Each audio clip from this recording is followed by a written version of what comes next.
Je vais vous parler donc ce soir du TDAH, le trouble du déficit de l'attention avec ou sans hyperactivité, qui, malgré l'intervention de plusieurs associations, pas seulement la nôtre, mais aussi beaucoup d'autres personnes, des professionnels, etc., reste en France quand même encore un trouble encore trop peu connu, comme on dit. Je vais alors donc rapidement me présenter moi-même, mais aussi vous comprendrez mieux pourquoi effectivement, je suis venu à être ici ce soir avec vous. Donc, je suis Fred Schenk, donc je suis président fondateur de l'association TDAH Partout Pareil, qui a été fondée en 2016, en étant moi-même en fait concerné par ce TDAH, après l'avoir découvert, d'être concerné, après le diagnostic de mon fils aîné, quand j'étais encore aux Pays-Bas. Je suis originaire des Pays-Bas, d'où aussi mon nom de famille un petit peu pas francophone. Voilà. En 2019, très rapidement, nous avons aussi avec Myriam, qui est aussi ma compagne dans la vie et co-responsable de l'association, nous avons fondé aussi un centre d'organisme de formation, Neurodif. En plus de ça, depuis 2020, nous avons rejoint aussi la coordination nationale du TDAH adulte, qui permet effectivement d'avancer plus justement sur l'adulte. Parce que là où pour l'enfant, on va plutôt parler de l'enfant ce soir, mais là où pour l'enfant déjà c'est difficile en France pour avoir des prises en charge, etc. Pour l'adulte, c'est encore pire, si je peux le dire. Donc voilà, cette coordination nationale s'occupe donc justement de mettre en avant aussi l'adulte dans ce contexte du TDAH. Et depuis l'année dernière, je suis aussi membre adhérent de CADRA. La CADRA, en fait, c'est une association professionnelle de professionnels de santé impliqués dans le TDAH d'origine canadienne. Voilà, donc je pense qu'il est ma présentation à moi. Voilà. Donc le TDAH, comme je disais, en fait, c'est le trouble du déficit de l'attention avec ou sans hyperactivité. Ah, apparemment, ça va un peu plus vite que prévu. Voilà, donc qui est là avec, donc comme je disais, avec ou sans hyperactivité. Parfois, effectivement, on entend parler du TDAH étant en fait ou un TDA ou un TDAH, mais en fait, c'est le TDAH implique inclut les deux, en fait. Donc, même quand il n'y a pas d'hyperactivité pertinente, on parle quand même dans le monde médical, en tout cas, de TDAH. Dans la langue courante, effectivement, c'est plus souvent, on parle encore de TDA aussi, quand un enfant n'a pas d'hyperactivité avec ça. À quoi sont confrontées notamment les personnes concernées, mais beaucoup donc aussi, bien sûr, les familles, les parents dans un premier temps. Voilà, sont les préjugés. C'est une question d'éducation, c'est à la mode, une maladie de notre époque. On dit souvent, bref, c'est des derniers temps parce qu'il y en a de plus en plus. Et en plus, c'est à cause des écrans, parce qu'il y a une utilisation des écrans cause effectivement le TDAH. Ou encore, il faut juste changer d'alimentation, comme aussi il y a quelques années. Et encore maintenant, parfois, on entend parler pour l'autisme, par exemple, aussi, qu'il suffit d'un régime alimentaire pour effectivement s'en débarrasser. Malheureusement, ce n'est pas le cas. D'autres préjugés, comme il faut leur faire du sport, d'accord, c'est vrai, parce que ça peut les faire dépenser, mais justement, le revers de cette médaille-là, c'est justement en faisant trop de sport, les enfants, personnes avec un TDAH sont encore plus dans l'action et ce n'est pas forcément donc une solution à ça. Dernier préjugé, parmi d'autres, hein, parce que je ne les ai pas tous listés ici, on drogue ces enfants pour qu'ils soient sages. Bon, c'est vrai que le médicament, je reviens là-dessus tout à l'heure brièvement, le traitement du TDAH est souvent mal vu en fait, comme une drogue. Même aux États-Unis, parfois on a parlé même en fait que c'était le kiddie coke, donc la cocaïne des enfants. Et justement, ce traitement, il existe depuis des décennies. Et de nombreuses études ont démontré l'efficacité. Donc, ce n'est pas une drogue pour calmer les enfants ou les personnes avec un TDAH, mais c'est bien quelque chose qui est là pour les aider à bien avancer. Le TDAH, au fond, c'est quoi alors? Si ce n'est pas à cause des écrans, etc., la mode, tout ça. Bon, à la base, le TDAH est un trouble neurodéveloppemental. Je ne sais pas si vous avez peut-être entendu parler de plus en plus aussi dans la presse, mais aussi dans les annonces, par exemple, des ministères. On parle souvent des TND. En fait, les TND, c'est l'ensemble des troubles neurodéveloppementaux dont fait partie, en plus de l'autisme, donc aussi le TDAH, mais d'autres troubles aussi, comme la plupart des troubles des apprentissage, etc. Quand on parle de trouble neurodéveloppemental, ça veut dire donc il y a un problème de développement et notamment en fait le développement du cerveau de la personne qui a donc ce TDAH. Ce retard de maturation cérébrale, comme on l'appelle, est environ de 3 ans. Mais il faut savoir que sur les la totalité de la maturation cérébrale qui dure à peu près jusqu'à la 21e ou 22e année de la personne. Sur ce total, il y a à peu près 3 ans de retard de maturation. Ce côté neurodéveloppemental, il a une origine neurobiologique. Le TDAH, il est dû, en fait, il est lié à un taux faible de neurotransmetteurs. Qu'est-ce que sont les neurotransmetteurs? Ça, on va rapidement justement parler après, donc je reviendrai à ce moment-là plus précisément là-dessus. Et c'est surtout dans le cortex frontal, en fait. C'est en fait la partie qui est derrière le front du crâne, hein, où il y a la zone du cerveau la plus touchée dans le cadre du TDAH. Aussi, le TDAH, en plus d'être donc un problème de neurodéveloppement, est aussi quelque chose, un trouble qui a une forte composante héréditaire. On parle souvent de 80%, dans un sens que quand il y a un enfant avec un TDAH, on estime qu'il y a 80% de probabilité qu'il y a au moins un ou même les deux parents qui sont concernés aussi par ce trouble. Alors, avant justement de rentrer dans le contexte de où se vient donc ce problème de neurotransmetteurs, le TDAH, comme toute personne, effectivement, a des stimuli à gérer. Donc, en fait, les stimuli, c'est quoi? C'est tout ce qui nous arrive en continu dans la journée, le soir, mais même quand on dort aussi, qui revient à notre connaissance. C'est ce que peuvent être des images, donc par les yeux, des sons, ce qu'on entend, ou encore les odeurs, hein, et tout autre côté sensoriel, dans lequel aussi il ne faut pas oublier le goût, etc. Donc une personne lambda, si on peut le dire, donc sans un TDAH, le cerveau fait en sorte que tous ces stimuli sont traités de façon continue et rapidement, et un tri est fait rapidement entre ce qui est important et ce qui n'est pas important. Et c'est là justement que la personne avec un TDAH a un gros problème, c'est que tous ces stimuli ne sont pas traités de cette façon-là, c'est-à-dire que tout arrive en masse et on continue, et il n'y a pas une possibilité, le mot officiellement utilisé pour ça, c'est inhiber, donc on fait désactiver quelque part, il n'y a pas cette capacité inhibition des signaux, des stimuli qui ne sont pas importants à un moment donné. Et c'est là que se pose donc le plus gros problème des personnes avec un TDAH. Donc, ça se passe où, ce problème de TDAH? Donc, comme je disais déjà, effectivement, c'est dans le cortex frontal. Hein, donc, le nouveau, c'est derrière le front.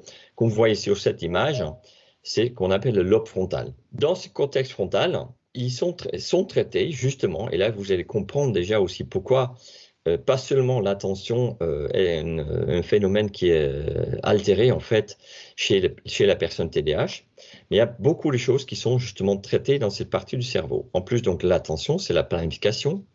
Il y a la mémoire immédiate, qui fait aussi que, par exemple, quand vous connaissez un petit peu le TDAH, qui fait que donc, des personnes avec un TDAH ont du mal à retenir les choses, en fait, aussi sur le court terme. Le contrôle moteur est aussi géré là-dedans.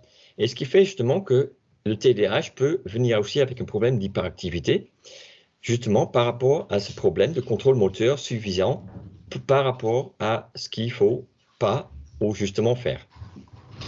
Donc, contrairement à ce qu'on pense encore il y a des années, parce qu'il y a un autre terme qui a été encore utilisé il y a quelques années, c'était le TADA, en fait c'est le THADA, on parle encore du trouble de l'hyperactivité avec un déficit de l'attention. À cette époque, on pensait encore, c'était justement l'hyperactivité qui était là, qui faisait que les personnes avec ce trouble n'arrivaient pas à garder leur attention et se concentrer. Tandis qu'après, ils ont bien découvert qu'à la base, c'est vraiment le problème attentionnel qui est la source ou le point important dans le TDAH, et ce côté hyperactif, physique, et il est secondaire à ça, donc justement, c'est pour ça que parle maintenant du trouble du déficit de l'attention, avec ou sans cette hyperactivité. Quand je disais tout à l'heure la capacité d'inhibition, on le voit justement ici aussi, c'est que dans ce lobe frontal, c'est là aussi que cette capacité d'inhibition est gérée. Mais aussi le langage, le raisonnement et de façon générale, en fait, parce que la planification a aussi une fonction exécutive, de façon générale, en fait, donc les fonctions exécutives. Donc le TDAH, c'est dû à quoi? Comme je disais déjà tout à l'heure, c'est dû à les neurotransmetteurs. Je vais expliquer juste après, effectivement, qu'est-ce que font les neurotransmetteurs, voilà, ici avec ce petit schématique. Déjà, les neurotransmetteurs qui sont en cause sont 3, notamment la dopamine, c'est vraiment le plus important dans ce contexte, le neurotransmetteur le plus important, la noradrénaline et à moindre titre aussi la sérotonine. Qu'est-ce que fait un neurotransmetteur? Pour justement comprendre un petit peu le fonctionnement, je vous ai montré donc ici cette image. Chaque neurone produit des neurotransmetteurs Et les neurotransmetteurs sont là, c'est pour ça qu'il y a le mot transmetteur, transmettre dedans, transmet les informations d'une partie du cerveau à une autre partie.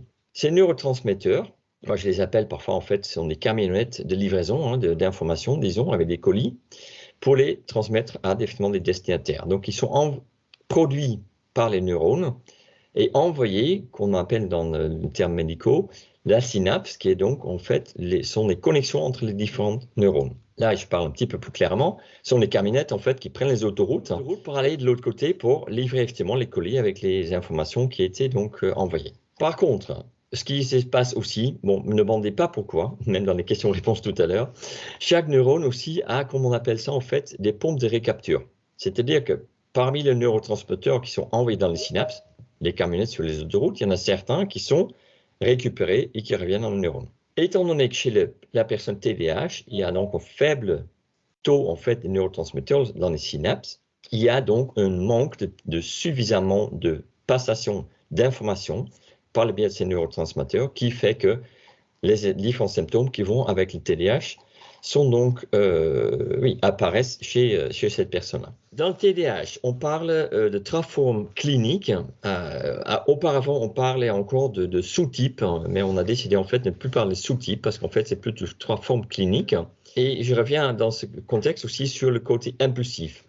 Le TDAH, ce n'est pas seulement un problème d'inattention ou d'hyperactivité ou hyperactivité, mais aussi d'impulsivité. Concrètement, en fait, le H dans TDAH, il inclut aussi le côté impulsif.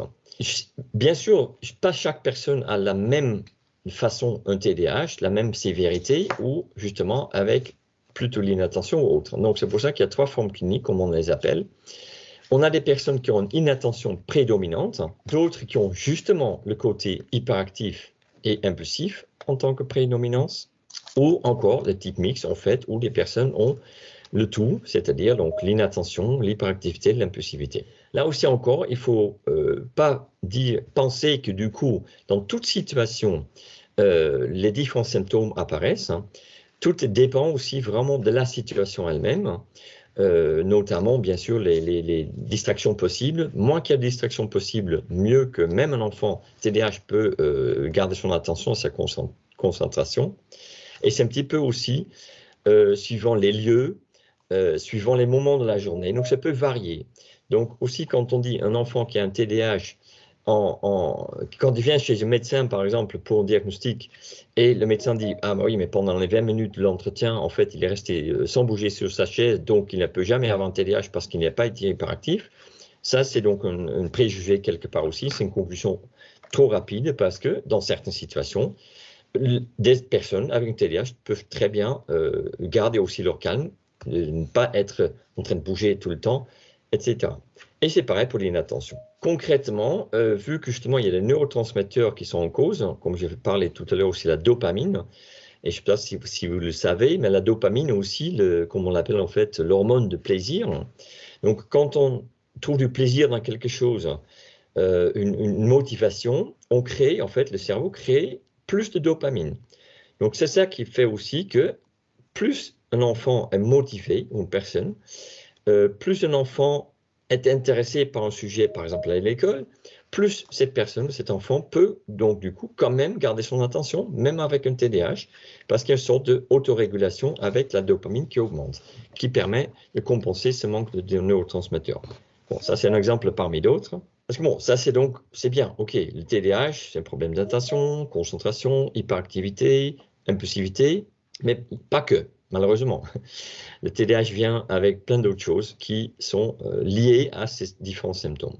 Une personne TDAH a déjà un problème de gestion du temps et de l'espace. Gestion du temps fait aussi justement que, par exemple, les élèves avec un TDAH à l'école n'ont pas cette capacité de bien maîtriser le temps qui leur est attribué pour faire une certaine tâche. Bon, à l'école comme ailleurs, bien sûr. Ils n'ont pas non plus la notion du temps. Donc, ils ne savent pas forcément qu'il y a déjà 10 minutes de passé sur les 20 minutes qu'ils avaient.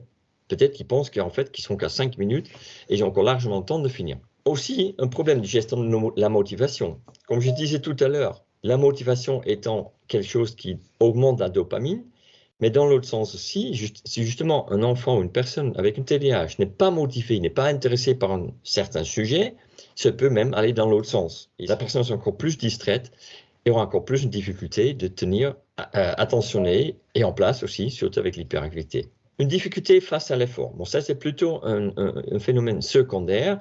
C'est que les personnes TDAH, notamment des élèves TDAH qui ont des problèmes dans certaines matières, justement à l'école parce que ça ne les intéresse pas tant, au fur et à mesure, ils se rendent compte qu'ils ne vont pas y arriver.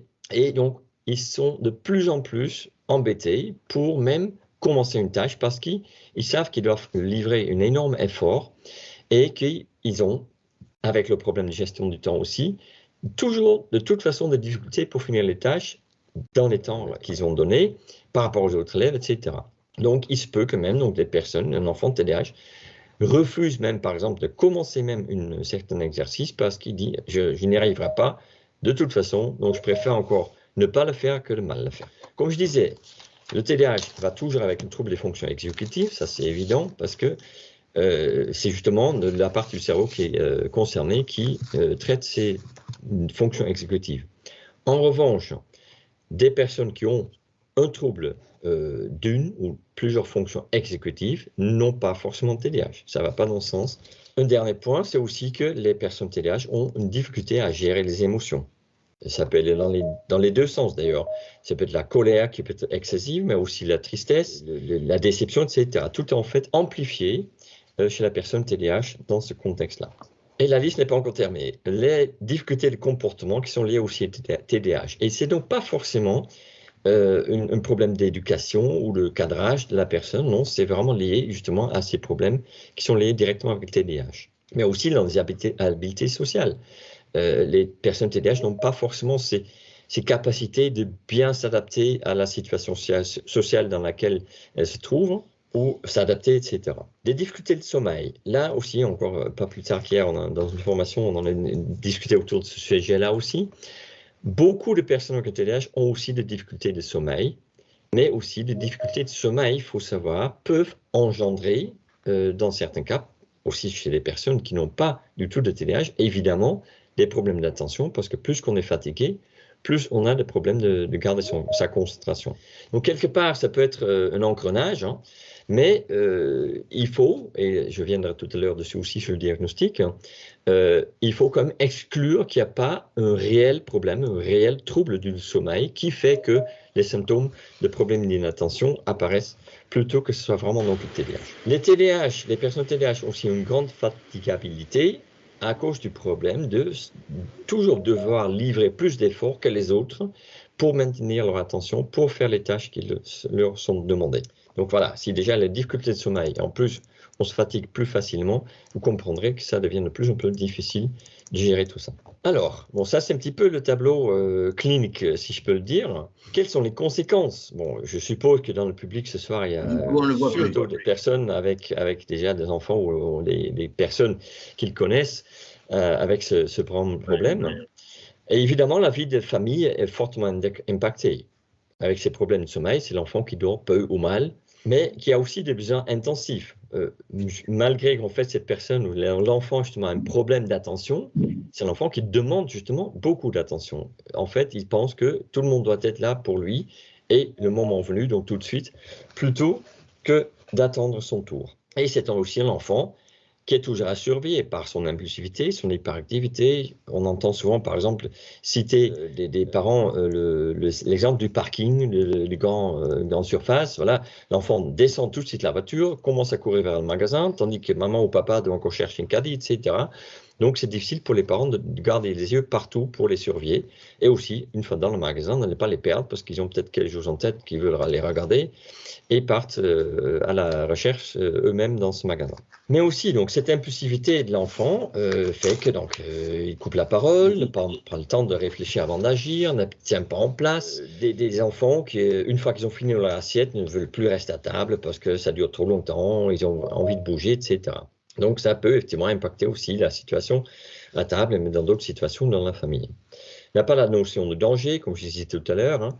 qu'il faut toujours les surveiller. Je donne souvent comme exemple que quand un enfant joue dehors avec son ballon de foot avec d'autres personnes, d'autres enfants, et le ballon malheureusement en fait traverse la route, l'enfant TDAH n'a qu'une seule chose en tête à ce moment-là, impulsivement, voilà, il faut que je récupère le ballon, donc court derrière le ballon, mais n'a donc pas forcément la notion que sur cette route, il peut y avoir aussi d'autres passants, des voitures, des vélos, etc.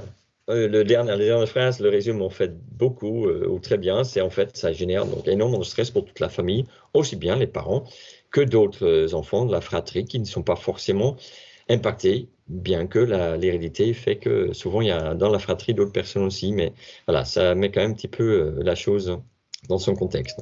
Une des conséquences, ou les conséquences plus importantes encore, parce que ça quand même, ça agit aussi sur l'évolution de l'enfant, bien sûr, ses apprentissages, c'est que c'est souvent une scolarité difficile. Très souvent, un enfant TDAH n'a pas seulement le TDAH, mais aussi d'autres troubles, notamment des troubles d'apprentissage, qui sont associés à ce trouble du TDAH. Par rapport à son comportement, pour lequel il n'est pas toujours, surtout pas toujours responsable par rapport à son TDAH, il reçoit aussi beaucoup de remarques et de remontrances. Dans les écoles, par simple fait, parce que je dois faire attention, il y a certainement aussi des enseignants parmi nous ce soir, il y a une interprétation erronée des troubles, parfois, je dis, hein, parce que c'est logique aussi, parce que les enseignants ne sont pas forcément formés ou informés sur justement tous ces troubles, l'ensemble des troubles neurodéveloppementaux, les TND, et encore moins sur le TDAH. Ce qui fait aussi, par méconnaissance, hein, que l'élève TDAH est souvent puni parce qu'il bouge tout le temps, par exemple, tandis qu'il a été demandé de rester bien à sa place, ou mal vu par les enseignants, mais aussi par les camarades et d'autres personnes autour. Malheureusement, des élèves TDAH se voient parfois s'exclure des activités scolaires, des voyages scolaires, ou même encore de l'école, temporairement, voire définitivement, tandis que même si ce n'est pas une excuse, je dis toujours aussi, je souligne, mais quand même une explication dans certains comportements se trouve dans ce trouble. Les relations sont aussi difficiles avec les élèves, les autres élèves, mais aussi avec parfois donc les professeurs. Bon, dans les activités extrascolaires, on trouve un petit peu la même chose. Donc les relations sont difficiles avec ses pairs. Un comportement qui est difficile à comprendre pour les autres personnes, hein, l'encadrement, hein, les accompagnateurs ou accompagnatrices, mais aussi donc, les autres enfants qui sont dans cette activité. Un lieu connu, par exemple, peut aider l'enfant à décompresser, mais aussi à le stresser, justement. Donc, il peut y avoir trop d'agitation par rapport à un certain lieu. Voilà, s'il y a trop d'agitation autour, l'enfant TDAH se laisse entraîner, du coup, il s'agite aussi de plus en plus. Le changement de cadre est aussi difficile à gérer par ces personnes-là. Et les nouvelles situations peuvent rendre anxieux les enfants avec ce trouble. Bon, socialement, en plus, là, c'est l'enfant difficile à cerner, surtout par les personnes qui ne savent pas qu'il est concerné par un TDAH, ou qui le savent, mais qui ne savent pas qu'est-ce que ça implique pour donc, cet enfant ou cette personne. L'impulsivité, hein, d'agir avant de réfléchir. La maladresse aussi. La maladresse, c'est de bousculer des personnes. Ce n'est pas forcément la faute à la personne avec un TDAH, mais son impulsivité. Ne pas faire attention à tout ce qui est directement autour, avoir quelque chose en tête à faire. Donc, ça peut être vu comme maladresse ou être quelque chose de fait exprès, tandis que ce n'est pas le cas.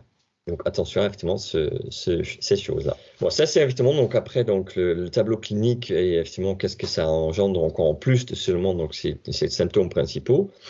Qu'est-ce qu'il faut faire alors? Pour tout soupçon de TDAH, hein, ça peut aussi être l'école. Hein, souvent ce sont les écoles quand même qui remontent cette information qu'on quoi un élève, un enfant a du mal à rester concentré. Mais aussi peut-être l'entourage ou les parents eux-mêmes. Donc le plus important c'est qu'un diagnostic soit posé par un médecin spécialisé. Je dis bien médecin spécialisé parce que pas tous les médecins, même pédopsychiatres, etc., ou neuropédiatres pour les enfants, sont formés sur le TDAH. Donc il faut bien savoir trouver les bons spécialistes.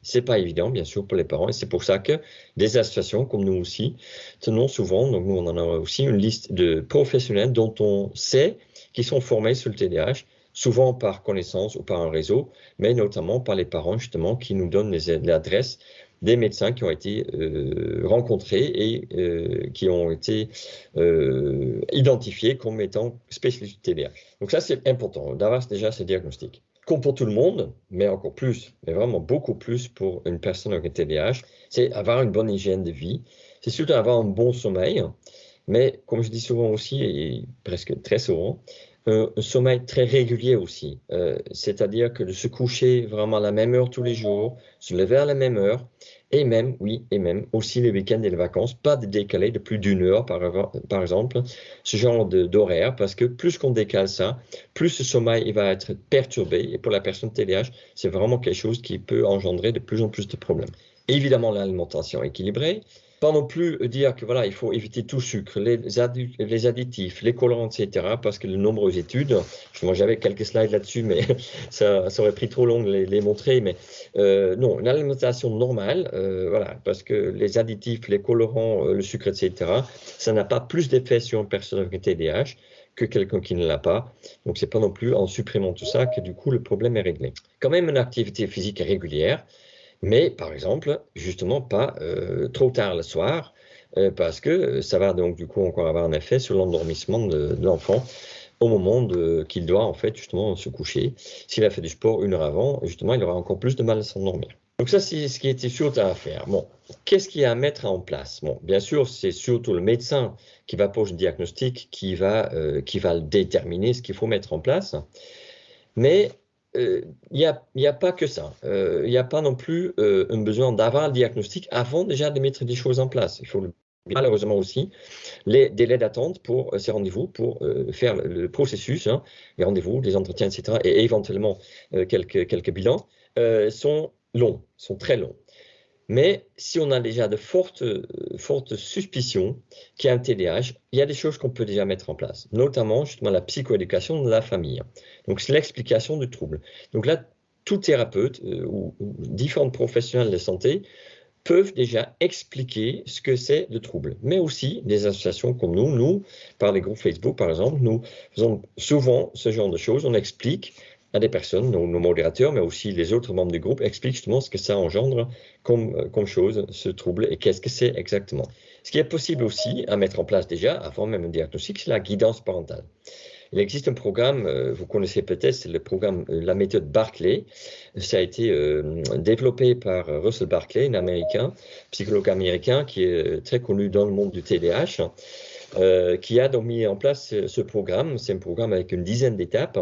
Et étape par étape, en fait, les parents peuvent suivre en fait une sorte de stage pour apprendre justement ces 10 étapes pour après, entre chaque séance, déjà les mettre en place avec leurs enfants et essayer justement de maîtriser les situations avec les enfants TDAH et améliorer notamment la situation à la maison, dans le foyer avec ces enfants. Il y a en effet, il y a ces traitements médicamenteux, je reviendrai rapidement dessus tout à l'heure, mais il n'y a pas que, il y a aussi les thérapies, certaines thérapies qui peuvent être mises en place, mais notamment suivant les éventuels troubles qui sont associés à ce TDAH et les besoins.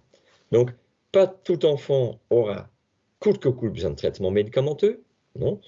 Certains peuvent faire avec une certaine thérapie, mais quand il y a un traitement médicamenteux, je ne veux pas non plus dire qu'il y a coûte que coûte aussi une thérapie à suivre. Là, c'est vraiment suivant la personne.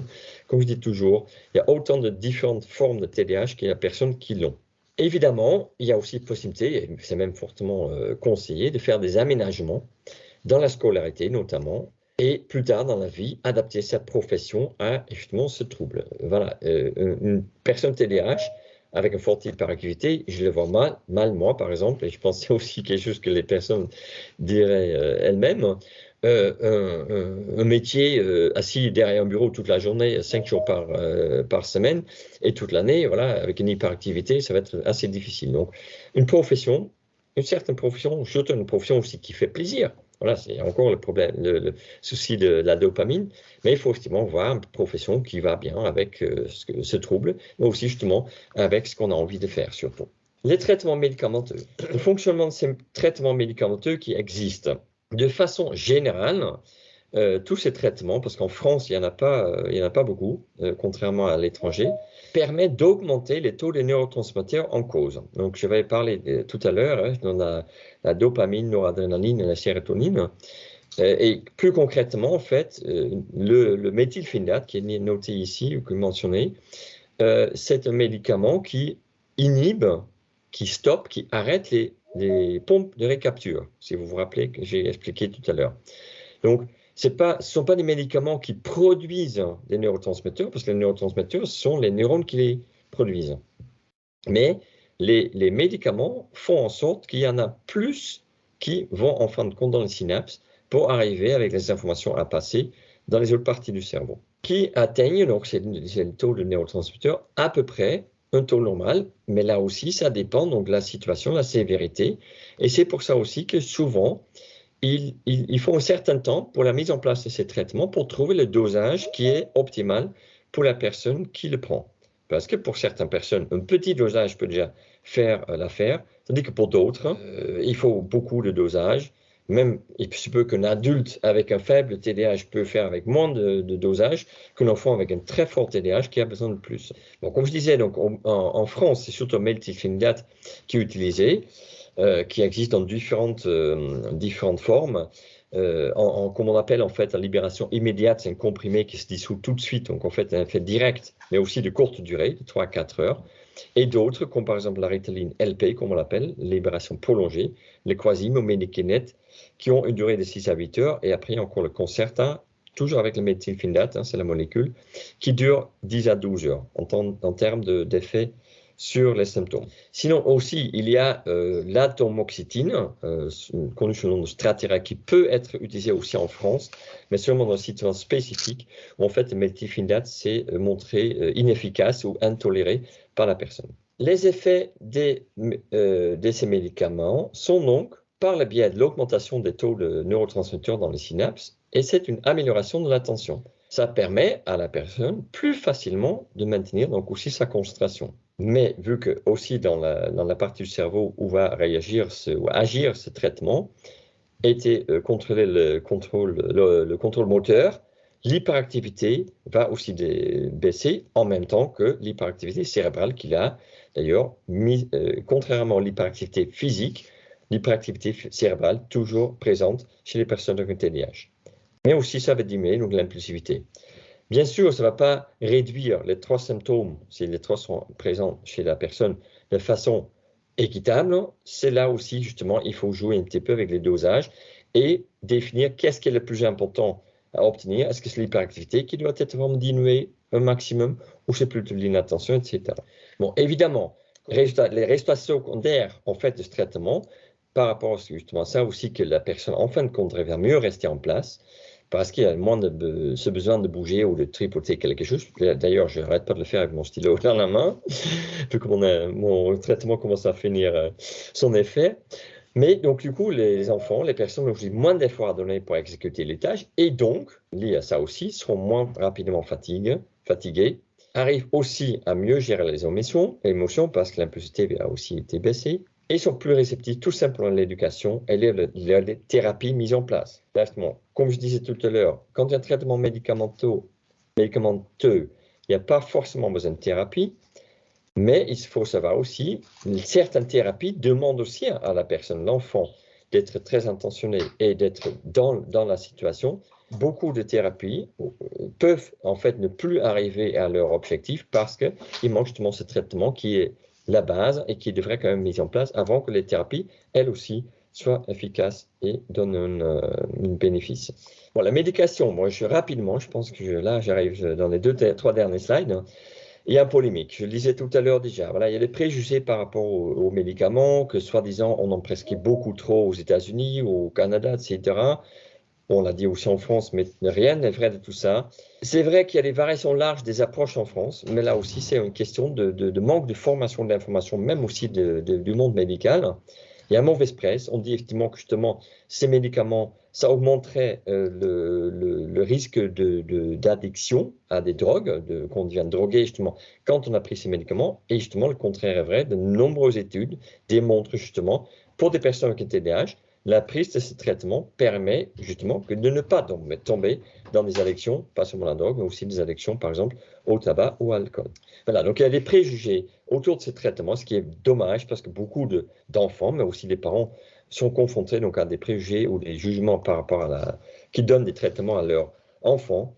Et pourtant, un TDAH non pris en charge, effectivement c'est là que je vais arrêter dessus, même si c'est pas très sympa de lire ça, un TDAH qui non pris en charge augmente les risques de, entre autres, des troubles psychiatriques, moins graves ou très graves, un avenir scolaire et académique qui peut être effectivement compromis, des addictions, comme je disais, l'âge des premiers rapports sexuels, par l'impulsivité, la notion de danger qui manque, il se peut aussi justement qu'il y ait des premiers rapports sexuels, en plus quand c'est non protégé. Il y a donc parmi la population avec les TDAH aussi plus de grossesse à jeune âge, par exemple, à cause de ça. Tentative suicide ou suicide par le mal-être de ces personnes-là, malheureusement, oui, ça arrive aussi. Aussi des accidents, plus de risques dans les accidents par le manque d'attention. Ça peut être aussi dans la voiture, bien sûr, au volant d'une voiture, mais quand un enfant prend le vélo et il ne fait pas attention que le feu est passé au rouge et il passe quand même, voilà. Donc là aussi, il y a des risques. Donc, quand un médecin dit, on veut dépasser comme message, quand un médecin dit qu'un enfant, une personne avec TDAH a besoin de traitement pour gérer tout ça, je pense qu'il faut vraiment penser plutôt aux risques qui sont derrière que d'écouter les personnes qui disent en fait ces médicaments qui seraient lui-même un risque pour la santé. Voilà, donc je vous remercie pour votre attention. Je pense que je suis pile dans les temps, des 45 minutes que je donne, effectivement 10-15 minutes à Myriam de partager un petit peu ses expériences en tant que maman d'enfant TDAH. Vous avez ici aussi en fait les adresses où vous pouvez nous retrouver. Voilà, donc je vais sortir cette présentation et demander à Myriam de me rejoindre. Alors, on m'avait demandé de témoigner sur ce qu'est être parent d'enfant TDAH. Donc, je vous préviens, c'est pas forcément gai tout de suite, mais je finis sur des notes positives. Alors, en fait, être parent d'un enfant TDAH, surtout quand c'est un TDAH mixte, donc avec hyperactivité et impulsivité et puis grosse inattention, bien, c'est se demander pourquoi son enfant est ainsi, pourquoi il est si particulier, pourquoi il en demande de temps, pourquoi il grimpe de partout, pourquoi il s'arrête jamais et que nous, on ne peut pas dormir, on ne peut jamais se reposer. Dans la vie quotidienne, alors que j'ai 3 enfants TDAH pour ma part, on a découvert, c'est grâce à mon dernier, mon fils, mon 3e, que nous avons en fait finalement découvert TDAH parce que c'était tellement compliqué la vie avec ce petit bonhomme, hein, dès tout bébé.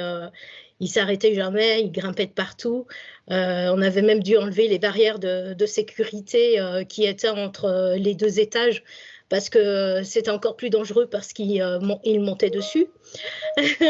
Voilà, il ne savait pas marcher, qui montait de partout, il touchait à tout sauf à ses jouets, mais il jouait avec l'électroménager, enfin il nous coinçait les magnétophones en les bourrant de CD. Et puis surtout, ça encore, c'était pas le plus difficile. Le plus difficile, c'était que justement, eh bien, il détonnait et on passait mal, vraiment. Voilà, c'était très compliqué parce que on a beaucoup subi de mauvais regards, de remarques et tout ça. Et c'est peut-être ce qui interpelle aussi le plus et qui complique beaucoup la vie. Enfin, si vous êtes parent d'enfant TDAH, vous savez de quoi je parle. Dans la vie quotidienne, c'est répété 10 fois plus qu'un autre parent. Fais ci, fais ça, il faut partir, mets tes chaussures. Alors quand vous en avez 3, je vous assure que voilà, c'est assez stressant le matin. Quand je déposais mes 3 enfants à l'école à 8h30, j'étais déjà cassée pour un bon moment dans ma journée. J'ai dû arrêter de travailler pendant un bon moment parce qu'ils sont jeunes et il y a 5 ans et demi d'écart, donc ils sont assez rapprochés. C'est aussi chercher à organiser des enfants qui sont inattentifs, étourdis, qui oublient tout ce que vous leur avez demandé. C'est encore plus compliqué quand vous êtes vous-même TDAH et que en plus, pour ma part, je l'ai découvert il y a seulement peu de temps en fait finalement, mais grâce à mes enfants. J'arrivais très bien à m'organiser toute seule. Bon, j'avais des étourderies, genre, j'avais savoir où je pose mon téléphone, mes lunettes, etc. Mais quand vous avez 3 enfants qui ont ces symptômes-là en beaucoup plus fort que vous, ben, au bout d'un moment, c'est vraiment compliqué, même pour vous organiser vous-même ensuite. C'est être toujours dans tous les sens, être toujours sur le qui-vive. C'est avoir peu de repos, parce qu'en plus, ce sont des enfants qui ont du mal à s'endormir le soir, parce qu'ils ne trouvent pas le sommeil. Parfois parce qu'ils sont anxieux ou ils ont peur du noir, comme tous les autres enfants, mais aussi parce que, et ça, je peux en témoigner en étant TDAH moi-même, c'est que souvent, eh bien, notre cerveau, il ne s'arrête pas. C'est pas parce que c'est le moment de dormir que dans nos têtes, l'hyperactivité, elle est là. Et du coup, on a beaucoup, beaucoup de mal à s'endormir, tout comme quand on est contrarié, on a beaucoup de mal à s'apaiser parce que ça tourne aussi beaucoup dans notre cerveau. Et c'est souvent le côté hyperactif qu'on oublie. L'hyperactivité, que ce soit chez l'enfant comme chez l'adulte, n'est pas forcément physique, elle est très, très souvent cérébrale. Le docteur Russell Barclay disait même quand on l'a reçu en 2019 à Lyon, que l'hyperactivité cérébrale existe chez tous les TDAH en fait. Donc c'est difficile de dire un TDAH sans hyperactivité, c'est pratiquement impossible. Après, dans la vie sociale, dans la vie familiale, dans la vie scolaire, beaucoup d'incompréhension, beaucoup de remarques en tout genre et même de personnes dans la rue parfois. Ben, vous devriez lui donner la main à cet enfant. Oui, s'il lui donne la main, il crie ou il essaye de s'échapper. Et là, vous allez croire que en fait, c'est bien, je le martyrise. Voilà, c'est beaucoup de jugement, beaucoup de tri dans les relations, familiales comme sociales, les amis. Mais bah, des fois, c'est pas plus mal, soyons francs. C'est à l'école, beaucoup d'incompréhension pour l'enfant qui subit énormément. Heureusement, hein, il y a des exceptions. C'est beaucoup de remarques en tout genre. C'est des mises en doute de vos compétences parentales ou de votre implication dans la scolarité de votre enfant. Et votre enfant est en difficulté, et bien souvent, le TDAH est accompagné de 10 ou d'un trouble de l'autisme également, c'est très courant. Et des fois, c'est découvert encore plus tard. C'est devoir sans cesse expliquer pourquoi notre enfant a des difficultés, pourquoi il n'arrive pas à tenir en place, pourquoi parfois il est super efficace et puis parfois il n'y arrive plus, même sur les mêmes choses. Et ça, c'est vraiment ce qui perd les enseignants et qui, chez nous, nous ont eu beaucoup de jugements. Par exemple, mon fils, quand il était en CP, on a vu qu'il avait de très grandes compétences au niveau mathématique. Mais en français, ben, en fait, il ne reconnaissait pas les syllabes et les phonèmes. Et comme on le voyait très compétent en maths, eh ben, on ne voulait pas croire qu'en fait, il pouvait ne pas comprendre la langue française. Et ça nous a valu beaucoup, beaucoup de difficultés.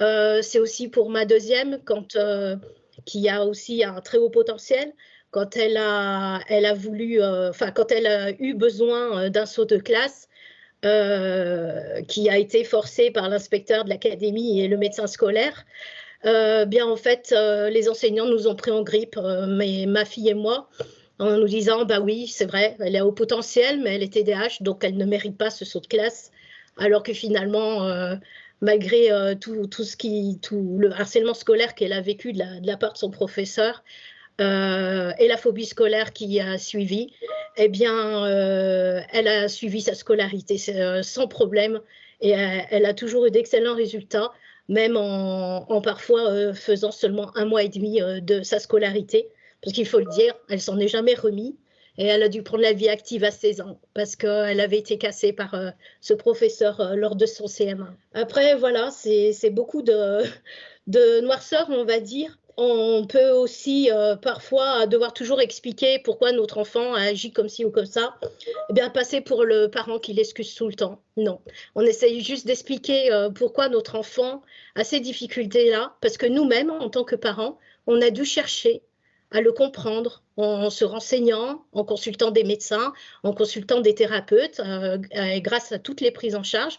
On s'est formé, en fait, pour comprendre nos enfants. Et du coup, eh bien, on a mis en place des choses à la maison qui font qu'on s'est mieux compris, qu'on peut mieux l'aider.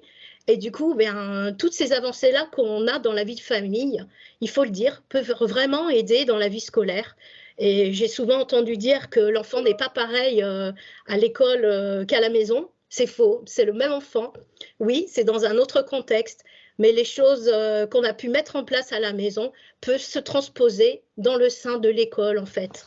Et ça, c'est une chose qu'il faut vraiment que les enseignants comprennent, qu'en fait, on est une équipe. On est une équipe entre les parents qui, franchement, dans les enfants qui ont un TDAH ou même dans les enfants autistes ou les enfants dyslexiques, on a dû vraiment partir à la recherche de notre enfant, hein, partir à la recherche de sa compréhension, de savoir comment l'aider.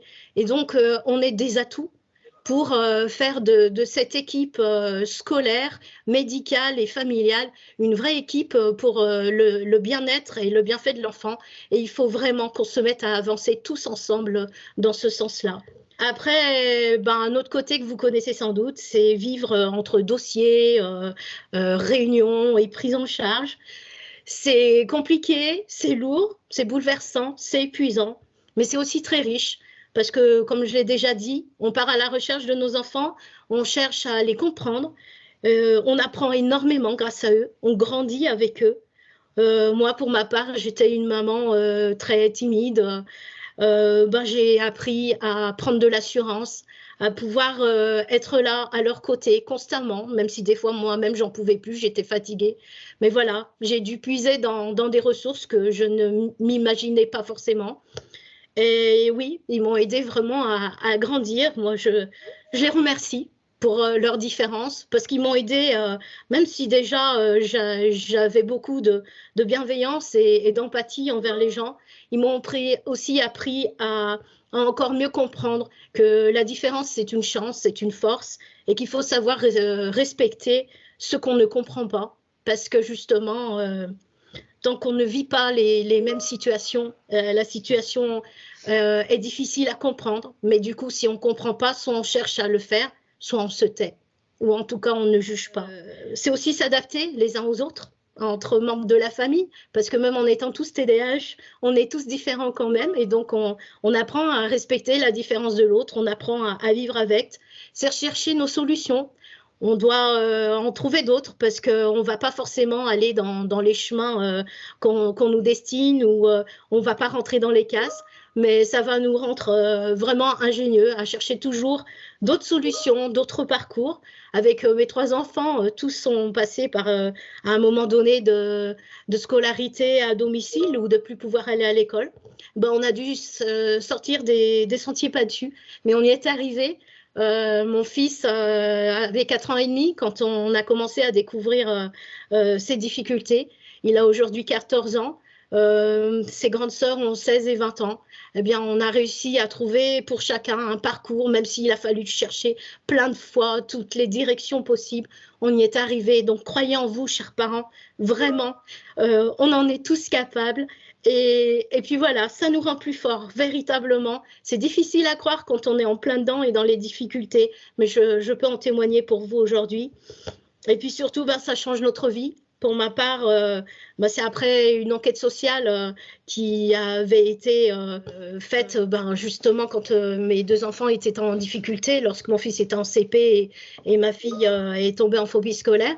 Eh bien, c'est ce qui m'a fait m'engager comme bénévole pour aider les autres parents à justement eh bien, que ce vécu-là, qui est difficile et douloureux, eh bien, puisse apporter aux autres quelque chose, les aider à vivre, à essayer de ne pas passer par les étapes douloureuses que l'on a vécues, ou en tout cas aller beaucoup plus vite dans les connaissances, dans la recherche et trouver les bonnes informations, parce que qu'est-ce qu'on est ballotté comme parents d'enfants TDAH, et surtout on entend tout et son contraire. Vous l'avez vu récemment encore dans ce qui concerne les différences d'opinion entre les médecins, les thérapeutes et puis les médias qui s'en donnent à cœur joie par leur goût du scoop, à répandre de très mauvaises informations et puis à nous faire encore plus mal.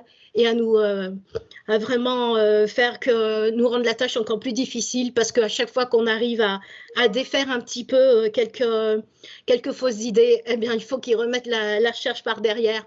C'est pour ça que les associations se battent et continueront à se battre pour que ça arrête tout cela.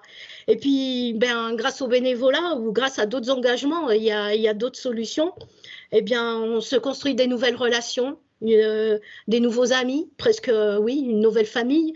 Pour nous, en tout cas, les bénévoles de notre association et notamment nos administrateurs de nos groupes de soutien sont pour nous vraiment de véritables amis depuis des années.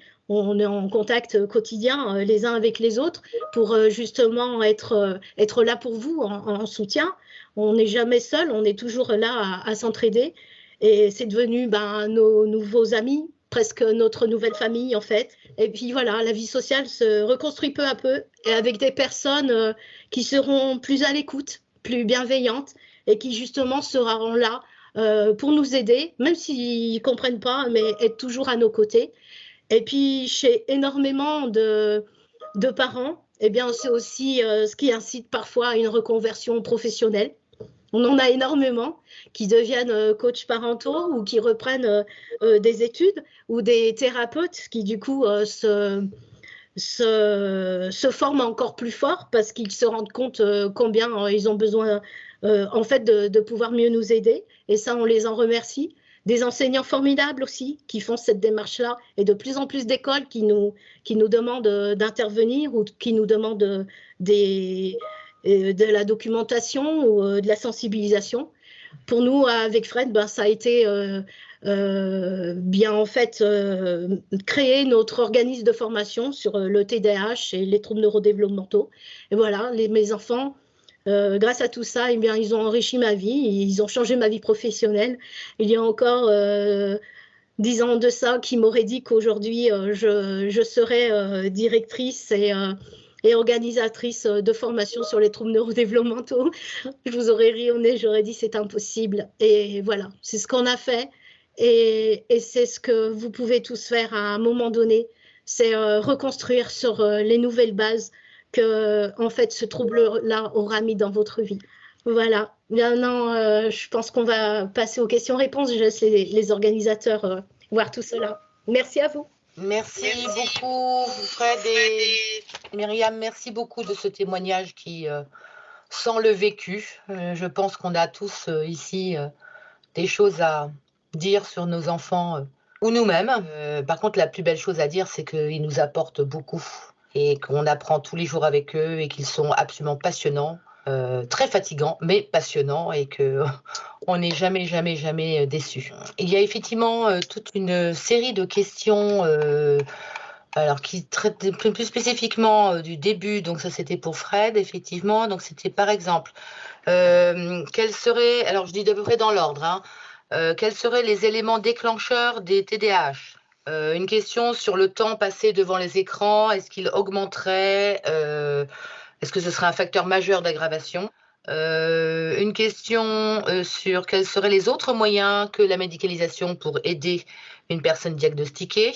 Nous avons aussi des questions plus spécifiques à la scolarisation, qui entendent est-ce qu'en général un enfant TDAH est plutôt orienté en général au-delà du collège, ou est-ce qu'il est orienté plutôt dans le professionnel ou dans le technologique?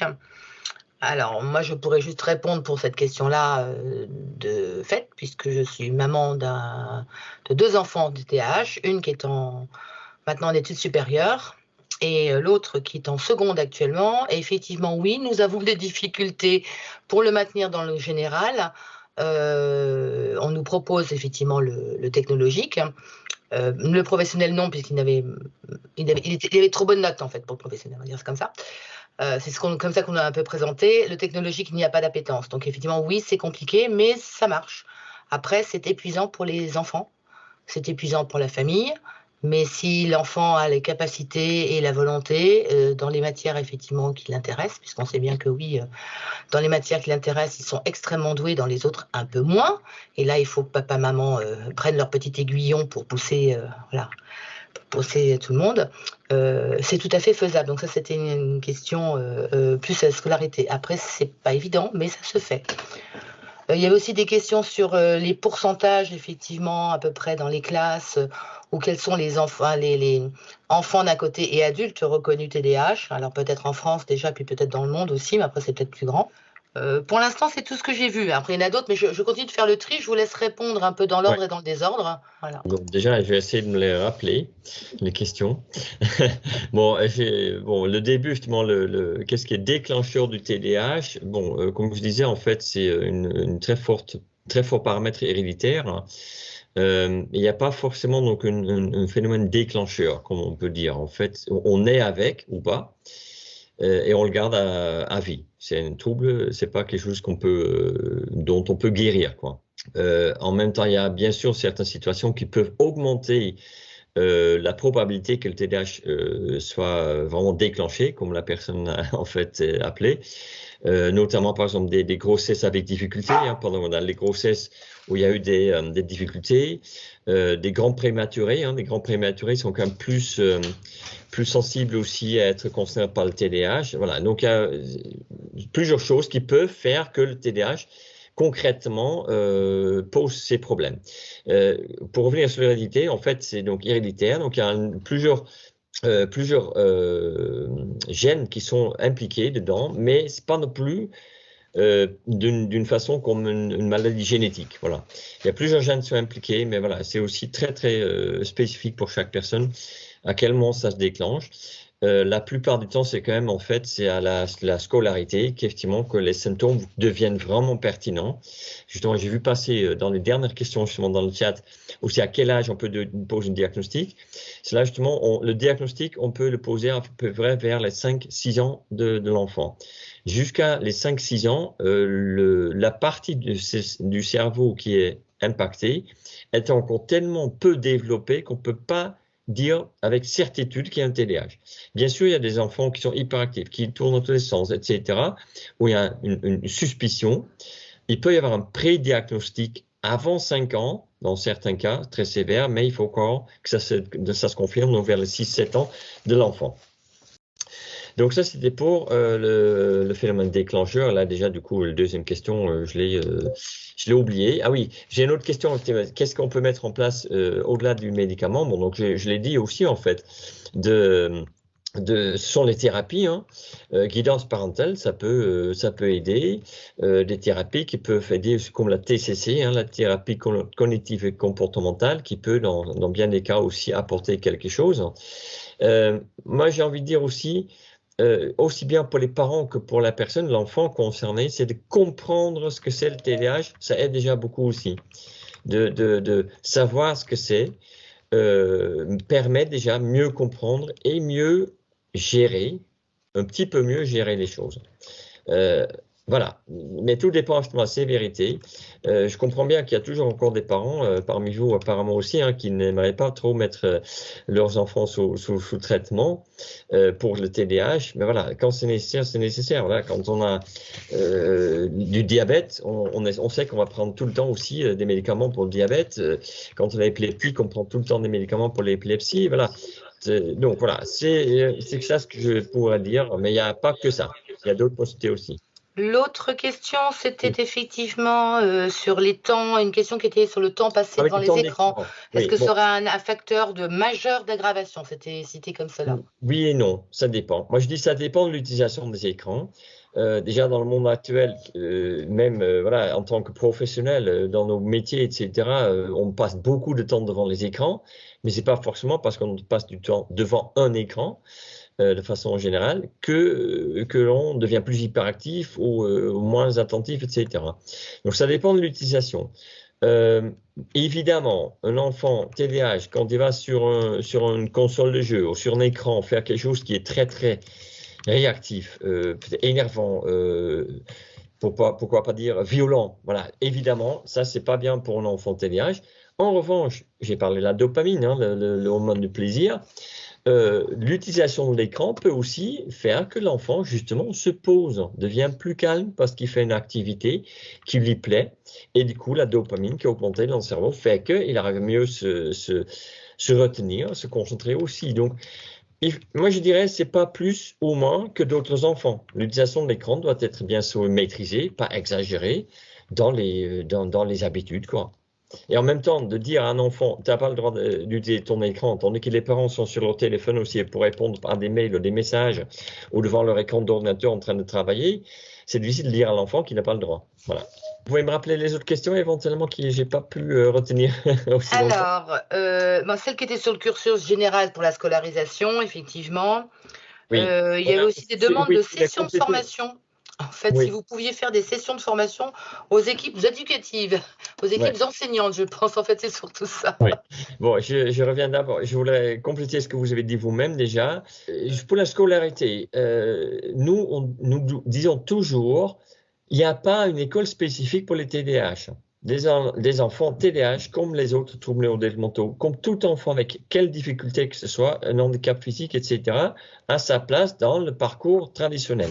Bien sûr, ce n'est pas toujours évident. Pas tous les établissements sont accueillants par rapport à ces personnes en difficulté, les élèves en situation de handicap, comme on le dit. Mais voilà, ils ont leur place là-dedans. Et moi, je me dis aussi, pourquoi on irait faire une école spécialisée pour les TDAH? Ça les met encore plus dans les cases. Parce que si on fait une école spécialement pour les TDAH, ils seront toujours entre eux et se distancier encore plus du monde, monde réel et le monde où en fait on doit vivre avec toute personne dans notre entourage. Donc, avec les aides, les aménagements mis en place comme il faut, et ils sont nombreux ces aménagements possibles. Là aussi, au niveau de l'association, on a des fiches là-dessus sur tous les aménagements possibles à mettre en place dans les écoles comme aussi donc à la maison, permettra de toute façon à l'enfant TDAH aussi de suivre une scolarité. Peut-être avec un peu plus de difficultés, peut-être un petit peu plus long ce parcours, mais il peut y arriver. Et surtout, on ne peut pas dire pour une personne TDAH, tel ou tel métier, telle ou telle profession est mieux. Ça dépend, une fois de plus, de la motivation, de l'intérêt qu'a cette personne dans certains sujets, certains métiers, tout ça. Et pareil pour le sport aussi. Beaucoup de parents demandent quel sport convient bien à un enfant TDAH. Bon, en même temps, certains sports, il faut peut-être éviter par rapport à l'impulsivité, hein. Mais ça dépend. Moi, je dis toujours, demande à votre enfant ce qu'il aime comme sport à faire. Ne lui imposez pas un sport que vous pensez bien pour lui, parce que s'il n'est pas motivé, ça ne va pas le faire non plus. Et c'est pareil pour le choix de la scolarité. Où est-ce que va l'enfant? Myriam a parlé effectivement de sa deuxième fille qui a 16 ans, a décidé, non mais je ne retourne pas effectivement même pas à la MFR où j'étais, je préfère travailler, voir ce que c'est le monde du travail, avant peut-être retourner dans le monde de l'école. Mais voilà, on peut arriver à de très belles choses et aussi, justement, comme Myriam témoignait, je pense à ça aussi, le TDAH a aussi ses atouts, hein. N'oubliez pas, un TDAH, il est créatif. Par le manque de notion de danger, prend peut-être plus de risques aussi pour développer quelque chose. Et les exemples très connus sont là. Cocteau. Branson. Jean Cocteau. Oui, peut-être. Jean Cocteau est un exemple type, effectivement. Les sportifs, Serena Williams, Michael Phelps, le nageur qui avait un TDAH qui s'est lancé là-dedans, des athlètes, les chanteurs, comment il s'appelle, Amir, et tout ça. Voilà, on trouve sa voie dans une profession, dans une activité plus artistique. Et voilà, donc le TDAH a forcément aussi ses atouts et il faut surtout pas le voir comme une fatalité. Voilà. Sinon, vous avez demandé donc on posait la question par rapport à ce qu'on pouvait faire des formations. Donc là, bon, on sort du cadre de l'association. C'est pour ça justement que Myriam et moi avons aussi, donc il y a presque 4 ans, monté notre propre entreprise en tant qu'organisme de formation. Parce qu'en tant qu'association, nous ne sommes pas habilités. C'est aussi quelque chose qu'on ne voulait pas non plus mélanger, parce qu'on préfère justement garder l'association pour le soutien, l'information, l'entraide, etc. des familles, des parents, mais aussi des adultes concernés par le TDAH. Et c'est pour ça qu'on a créé notre propre activité professionnelle pour justement la formation des professionnels concernés. Et c'est donc aussi bien les professionnels de santé que justement, en effet, les professionnels de l'éducation, donc les enseignants, mais aussi des éducateurs et tout ça, sur ce thème du TDAH et d'autres troubles neurodéveloppementaux. Donc oui, on peut, mais ça sort donc du cadre de l'association et c'est quelque chose donc, qui est commercial. Et je m'excuse, je demande du coup d'avoir bifurqué là-dessus, mais bon, la question a été posée. Il y avait aussi une question. Au tout début, vous avez parlé d'immaturité cérébrale Oui, de 3 ans par rapport à ce qu'on appellerait, entre guillemets, la norme. oui. Est-ce que cette immaturité reste? Est-ce qu'elle évolue avec le temps? Et Bon, surtout ensuite, en précisant si elle est aussi affective. oui, oui, mais aussi dans les relations affectives, aussi les TDAH ont plus de difficultés, tout à fait, pas seulement dans le côté social. Par rapport à cette maturité, bon, le retard de maturation de 3 ans, ça peut effectivement se rattraper, tandis que pour d'autres, ça ne se rattrape pas forcément. C'est pour ça aussi justement que voilà, on le garde, ce TDAH. Suivant ce qu'on fait comme professionnel, comme activité après, on peut aussi avoir une situation dans laquelle on n'a plus forcément les symptômes parce qu'on fait quelque chose qui nous plaît tellement qu'on n'a pas vraiment les symptômes qui sont restés. Et justement, ça me fait penser aussi, et vous l'avez aussi posé comme question, ça a été posé, donc les pourcentages, comme on appelle officiellement, c'est en fait la prévalence. Donc la prévalence du TDAH, et ça ce sont des chiffres en fait mondiaux, hein, qui ont été définis et qui sont donc en fait quasiment pareils suivant les continents, suivant les groupes ethniques, etc., qui pour les enfants est 5,9, donc presque 6% des enfants dans l'âge de la scolarité sont concernés par le TDAH. Et ça, c'est au niveau mondial. Et là, justement, pour revenir à la situation en France où on entend parfois dire, oui, voilà, il y a de plus en plus de TDAH, presque de plus en plus de traitements. C'est faux parce que le problème en France, c'est qu'on a un énorme retard de 30 ans environ sur justement la pose du diagnostic. Donc, oui, on a de plus en plus d'enfants diagnostiqués TDAH. Et c'est pour ça qu'on a l'impression qu'il y en a de plus en plus, mais pour l'instant, on est encore loin, je pense qu'on a entre 10 et 15% des enfants susceptibles d'avoir un TDAH qui ont le diagnostic officiellement. Donc c'est pour ça qu'on pense qu'il y en a de plus en plus. Chez l'adulte, on parle plutôt d'une prévalence, donc un pourcentage des adultes concernés par le TDAH entre 2,5 et 3%. De nouveau, des chiffres mondiaux. Pourquoi c'est moins? Justement, par rapport à cette maturité qui peut effectivement faire que plus tard dans la vie, vu qu'effectivement cette maturité du cerveau se termine à peu près vers 21-22 ans, il se peut que donc certaines personnes ayant pas mal de difficultés pendant leur enfance n'en ont plus forcément encore à l'âge adulte. Donc voilà, mais aussi, comme j'ai dit tout à l'heure, suivant l'activité, voilà, un chanteur, un Michael Phelps qui allait s'entraîner tous les jours pendant des heures, qui allait faire des Jeux olympiques, etc., les symptômes, en fait, il les traitait avec justement son activité. Et c'est pour ça que l'on par la population adulte, dans la population adulte, il y a à peu près la moitié encore qui est encore concernée par les réels symptômes à cet âge-là.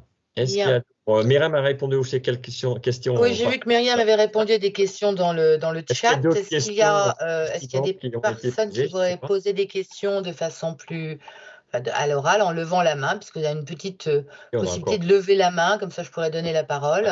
Voilà, Madame Schneider. Oui, bonsoir. Bonsoir. J'aurais souhaité avoir votre avis sur la méthode du neurofeedback. Bon, je donne mon avis, mais je donne aussi cet avis basé sur des études, de nombreuses études qui ont été faites à ce sujet, qui démontrent chacune en fait que le neurofeedback, bien que ce soit un outil utile dans certaines situations ou pour certaines choses, n'a pas une efficacité sur les symptômes du TDAH. Si déjà il y a une efficacité ou un ressenti de mieux, les études disent aussi dans les conclusions, dans les analyses, en fait, il est difficile d'imputer ça justement au système du neurofeedback, parce que ça pourrait être tout simplement parce que le neurofeedback, pour ceux qui ne connaissent pas, en fait, ce sont un retour de mesures qui sont faites sur le cerveau, en fait, quelques capteurs par rapport à effectivement une activité que la personne doit faire devant un écran. Voilà, l'amélioration peut venir par exemple aussi par le plaisir que la personne trouve dans ce genre de choses. Donc le neurofeedback, non, c'est pas efficace pour le TDAH et j'ai même envie de dire attention aussi justement de ne pas tomber dans le piège parce qu'en plus ce sont des traitements ou des suivis onéreux et qui peuvent chiffrer beaucoup avec en fin de compte, en tout cas pour dans la durée, pas d'effet. Le jour même, le lendemain, peut-être qu'il y a encore un effet, mais pas dans la durée. Une question de Lorraine. Oui, bonsoir. Alors, avant toute chose, je voulais vous remercier l'un et l'autre pour cette passionnante conférence et véritablement, et pour ce très très beau témoignage que vous avez fait, Madame Molinier. Vraiment bouleversant et en même temps pas seulement bouleversant, mais très galvanisant. Voilà. Puis, au final, plein d'espoir. Donc, je voulais vous remercier. Alors, la question essentielle, je voulais rebondir par rapport à ce que vous disiez, monsieur, dans le fait que les adultes étaient 2 fois moins nombreux à être diagnostiqués, diagnostiqués donc, par rapport aux enfants, et vous évoquiez cette évolution de leurs troubles. Ça veut donc dire, si je comprends bien, qu'on peut guérir, entre guillemets, de ces troubles alors. Bon, guérir, c'est-à-dire en fait qu'on peut trouver une situation dans laquelle les symptômes sont beaucoup moins présents. Donc le TDAH, il est toujours là parce qu'il se peut que dans certaines situations, c'est peut-être pas seulement le travail, mais que la situation de la vie change et du coup les symptômes reviennent. On ne peut pas en guérir, c'est toujours là, même si parfois ça dort un peu plus que dans d'autres situations. Moi par exemple, c'était par hasard parce que je savais même pas encore que j'ai été concerné par le TDAH. Dès que je suis sorti de l'école des ingénieurs, j'ai commencé à travailler pour une société. Ils m'ont dit que j'allais devenir tout de suite technico-commercial, donc j'allais faire de la vente en plus de la technique et j'allais sillonner les routes. Et je me plaisais énormément là-dedans. Et effectivement, parfois, quand j'étais trop de jours au bureau, je commençais à préparer des rendez-vous et de même préparer des voyages parce que je vais un petit peu dans le monde entier pour partir, mais je ne savais pas encore pourquoi. Donc voilà, c'est ça aussi. Donc il y a la maturation qui fait qu'effectivement certaines personnes adultes peuvent en fait presque avoir rattrapé ce retard, mais la situation fait aussi qu'ils trouvent tout simplement une activité qui fait que les symptômes ne sont pas forcément là. Et c'est pourquoi aussi cette prévalence est donc chiffrée comme ça, c'est que pour médicalement parler d'un trouble, il faut que les symptômes qu'engendre ce trouble aient un impact réel sur la vie quotidienne. Et pour le TDAH, en plus, on dit qu'il faut que ce soit dans au moins 2 situations. Donc, par exemple, pour les enfants, on dit qu'il faut que ça pose problème à l'école et dans la famille. Hein. S'il n'y a pas ça, s'il n'y a pas d'impact dans la vie, en fait, on ne peut plus tellement parler de trouble. Donc, vous avez raison, oui. Parce que là, on en serait presque guéri. Mais c'est toujours là. Et ça peut ressurgir dans d'autres situations. Donc, on ne peut pas jamais dire « j'en suis complètement guéri ». J'espère que ça répond à votre questionnement. Oui, et le terme guérir, on est toujours dans le cadre d'une maladie, alors que c'est un trouble, effectivement. Oui.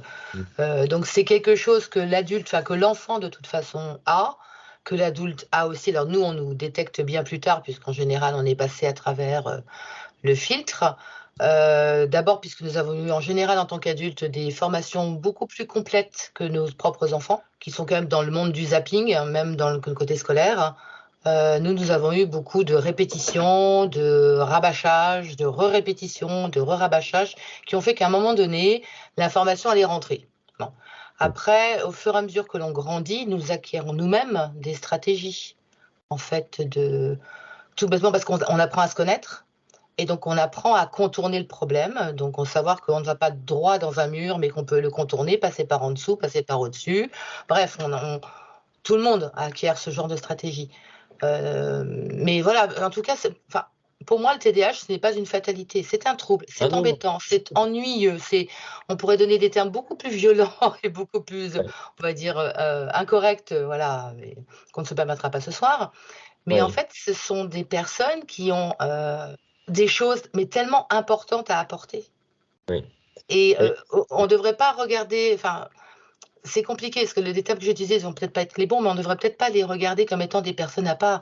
Enfin, si ce sont des personnes à part, mais comment vous dire, on vit tous ensemble, voilà, et on a tous nos différences. Après, c'est vrai que pour les enfants, en particulier donc les élèves, parce que c'est là où ça se pose comme problème, en situation de trouble déficit de l'attention, oui, c'est beaucoup plus compliqué pour eux.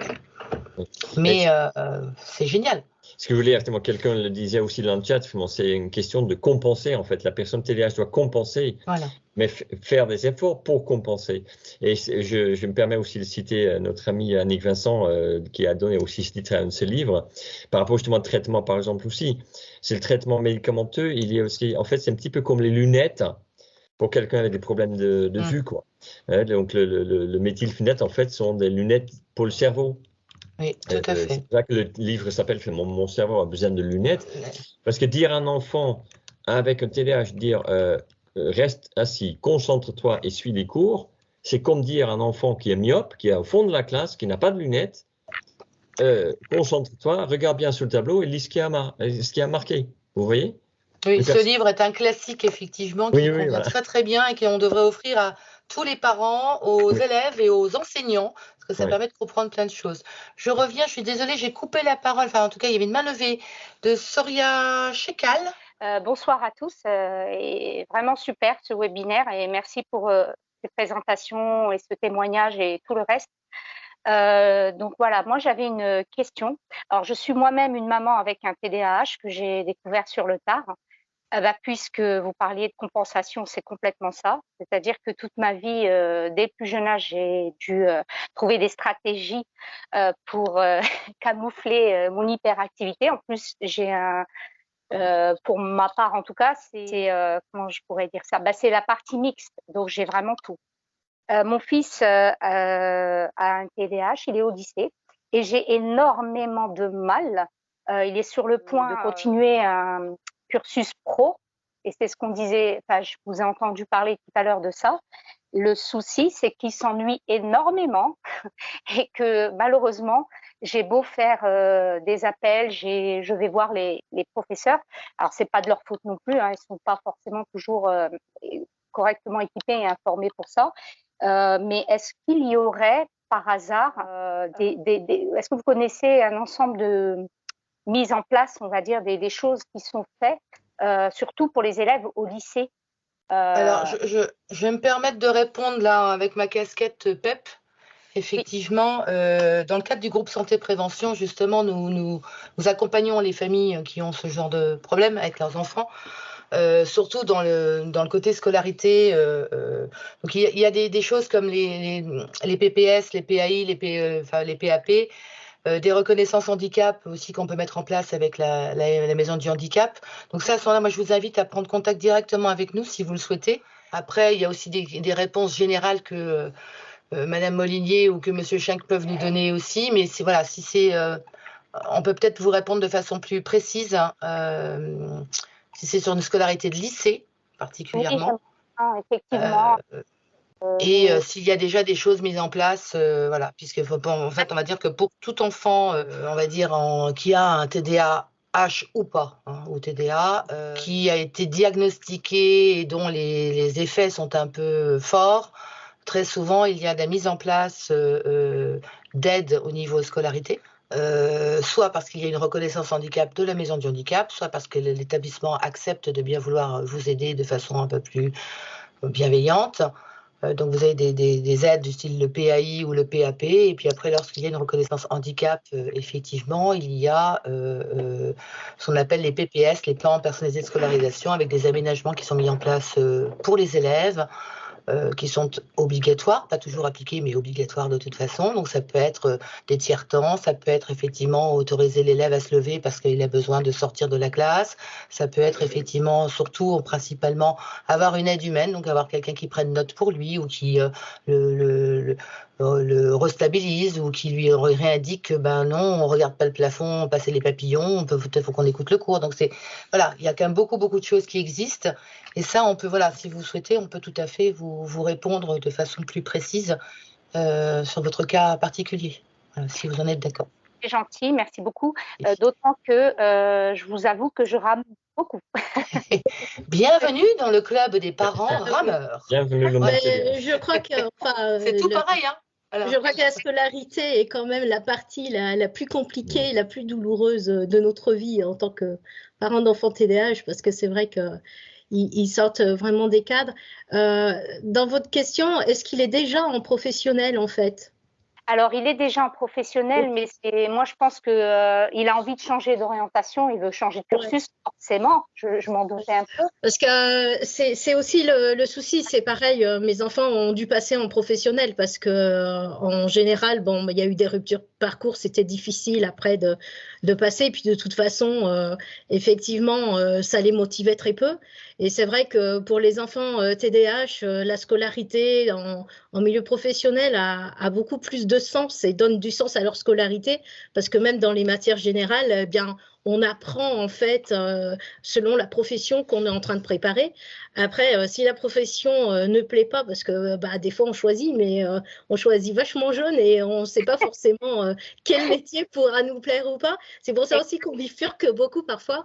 Donc déjà, si cette profession ou ce qu'il apprend ne l'intéresse pas, ça va être dur de le motiver, il va s'ennuyer vachement plus fort.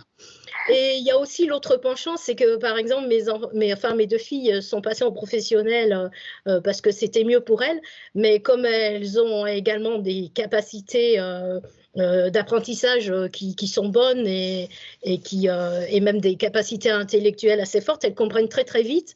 Et c'est vrai qu'avec des enfants en professionnel, elles sont un petit peu décalées parce que c'est beaucoup d'enfants qui ont eu des difficultés, qui parfois sont redoublants et puis qui ne sont pas forcément forts dans les matières générales. Et donc, nos enfants qui eux, n'ont pas vraiment de difficultés d'apprentissage peuvent s'ennuyer parce que justement, ils comprennent très vite par rapport au reste de la classe. Mais comme ça se passe également pour les enfants au potentiel, à ce moment-là, les enseignants peuvent faire des aménagements pour soit l'enfant enrichit ses connaissances en ayant des dossiers qui vont plus profondément pendant que les autres essayent posent plus de questions pour essayer de mieux comprendre. Ou alors, il y a des tolérances aussi qu'ils ont faites. Moi, par exemple, ma fille aînée, elle a le droit de dessiner quand elle a pris d'avance parce qu'elle a fini bien avant les autres. Enfin voilà, il y a des façons de faire pour éviter à l'enfant de s'ennuyer parce que quand il s'ennuie, après, certains commencent à s'agiter ou justement à mal se comporter. Mais il y a plein de choses à faire. Et puis, il faut savoir que dans le professionnel, et notamment, par exemple, mes filles sont toutes les deux passées par les MFR, justement, c'est énormément d'enfants qui ont eu des ruptures ou des difficultés dans leur parcours scolaire. Et ce sont donc des enseignants qui sont très ouverts et très habitués en fait aux enfants en difficulté. Et donc, franchement, on trouve tout à fait une autre approche et beaucoup plus d'écoute. Et puis, j'ai vu beaucoup de questions là-dessus. Bien oui, utiliser les associations parce que c'est là où justement on peut beaucoup vous aider aussi. On peut faire de la sensibilisation dans les écoles. Aller rencontrer des équipes. Avec Fred, on l'a fait, même des fois pour juste un enfant qui est en difficulté, aller discuter avec l'enseignant, avec le directeur. On peut participer aux équipes éducatives, aux ESS. Et souvent, on est plus écouté, nous-mêmes même quand on est parent, on n'est pas forcément écouté parce qu'on a moins de crédit, on croit qu'on excuse nos enfants. Mais quand on intervient en tant qu'associatif, on est dédié pour tout le monde et donc on arrive mieux à expliquer et à être mieux écouté en fait. Et c'est un vrai atout pour vous et votre enfant. Je suis complètement d'accord. C'est vrai que c'est difficile. Moi, je suis une maman solo en plus. Bon, heureusement, j'ai que 2 enfants. C'est l'aîné qui est TDAH et je le suis moi-même. Et pour l'avoir vécu, pour le coup, je parle en connaissance de cause. Le problème, c'est que j'ai juste peur qu'il loupe ce qu'il aimerait faire dans le fond. Et c'est ça le souci du TDAH, parce que je l'ai vécu. C'est-à-dire qu'on va pas loin ou au bout de nos études, des fois, à cause de ça, parce que c'est mal compris, c'est mal interprété. Aussi, c'est pas pris en charge correctement.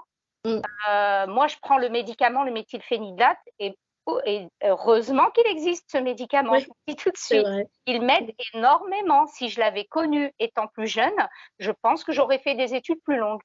Alors, oui, mais vous savez, c'est ce que j'ai dit souvent à mes enfants quand on a dû interrompre la scolarité parce qu'ils n'en pouvaient plus ou qu'on a dû changer encore une fois d'idée ou d'orientation. Aujourd'hui, on est à une époque où on peut reprendre ses études très facilement, à n'importe quel âge, même après un parcours professionnel. Donc, c'est une chance de vivre dans une époque comme ça. Moi, je connais des mamans qui ont repris leur étude de médecine à plus de 40 ans parce qu'elles avaient dû arrêter parce que leurs enfants avaient besoin d'eux. Moi, c'est pareil. Je suis allée à la fac pour la première fois. J'ai eu mon premier diplôme universitaire à presque 50 ans. On est vraiment à une époque où, en fait, on peut se former à toute période de notre vie par un cursus classique ou alors par le milieu professionnel. Donc, rien n'est perdu. oui. D'ailleurs, Je vais me permettre de vous interrompre tout bêtement parce qu'il nous reste 10 minutes. Alors, on va pouvoir déborder quand même un peu, je vous rassure. Mais comme il y a beaucoup de monde, en fait, qui a levé la main, on va donner la chance à peu près, au moins au... J'ai Fabrice, après, donc Fabrice, David, monsieur, madame Debienne, Laetitia et Lorraine. Voilà. Après vous. Après, ça ne vous empêche pas, Soria, de relever la main. Alors moi j'ai une question sur les traitements parce qu'en fait, 2 questions en une on va dire. Mon fils a été donc diagnostiqué TDAH, HPI TDAH. Il a une très grande créativité artistique et on se pose des questions par rapport au traitement. Est-ce que le traitement va le brimer sur sa création artistique par exemple? Et la deuxième question c'était, lui il a un problème de réveil surtout. Il ne sait pas se lever. Ce qui nous engendre des retards conséquents. Vous imaginez, pour sa scolarité, c'est très compliqué. Il est en première, il va passer le bac français, etc. Donc, j'aimerais savoir si le traitement peut aussi améliorer ce genre de choses. Bon, pour le traitement aide, hein, c'est une béquille, comme on dit, ce sont des lunettes pour le cerveau, donc ça ne change pas le caractère de la personne, sa créativité, etc. Surtout pas.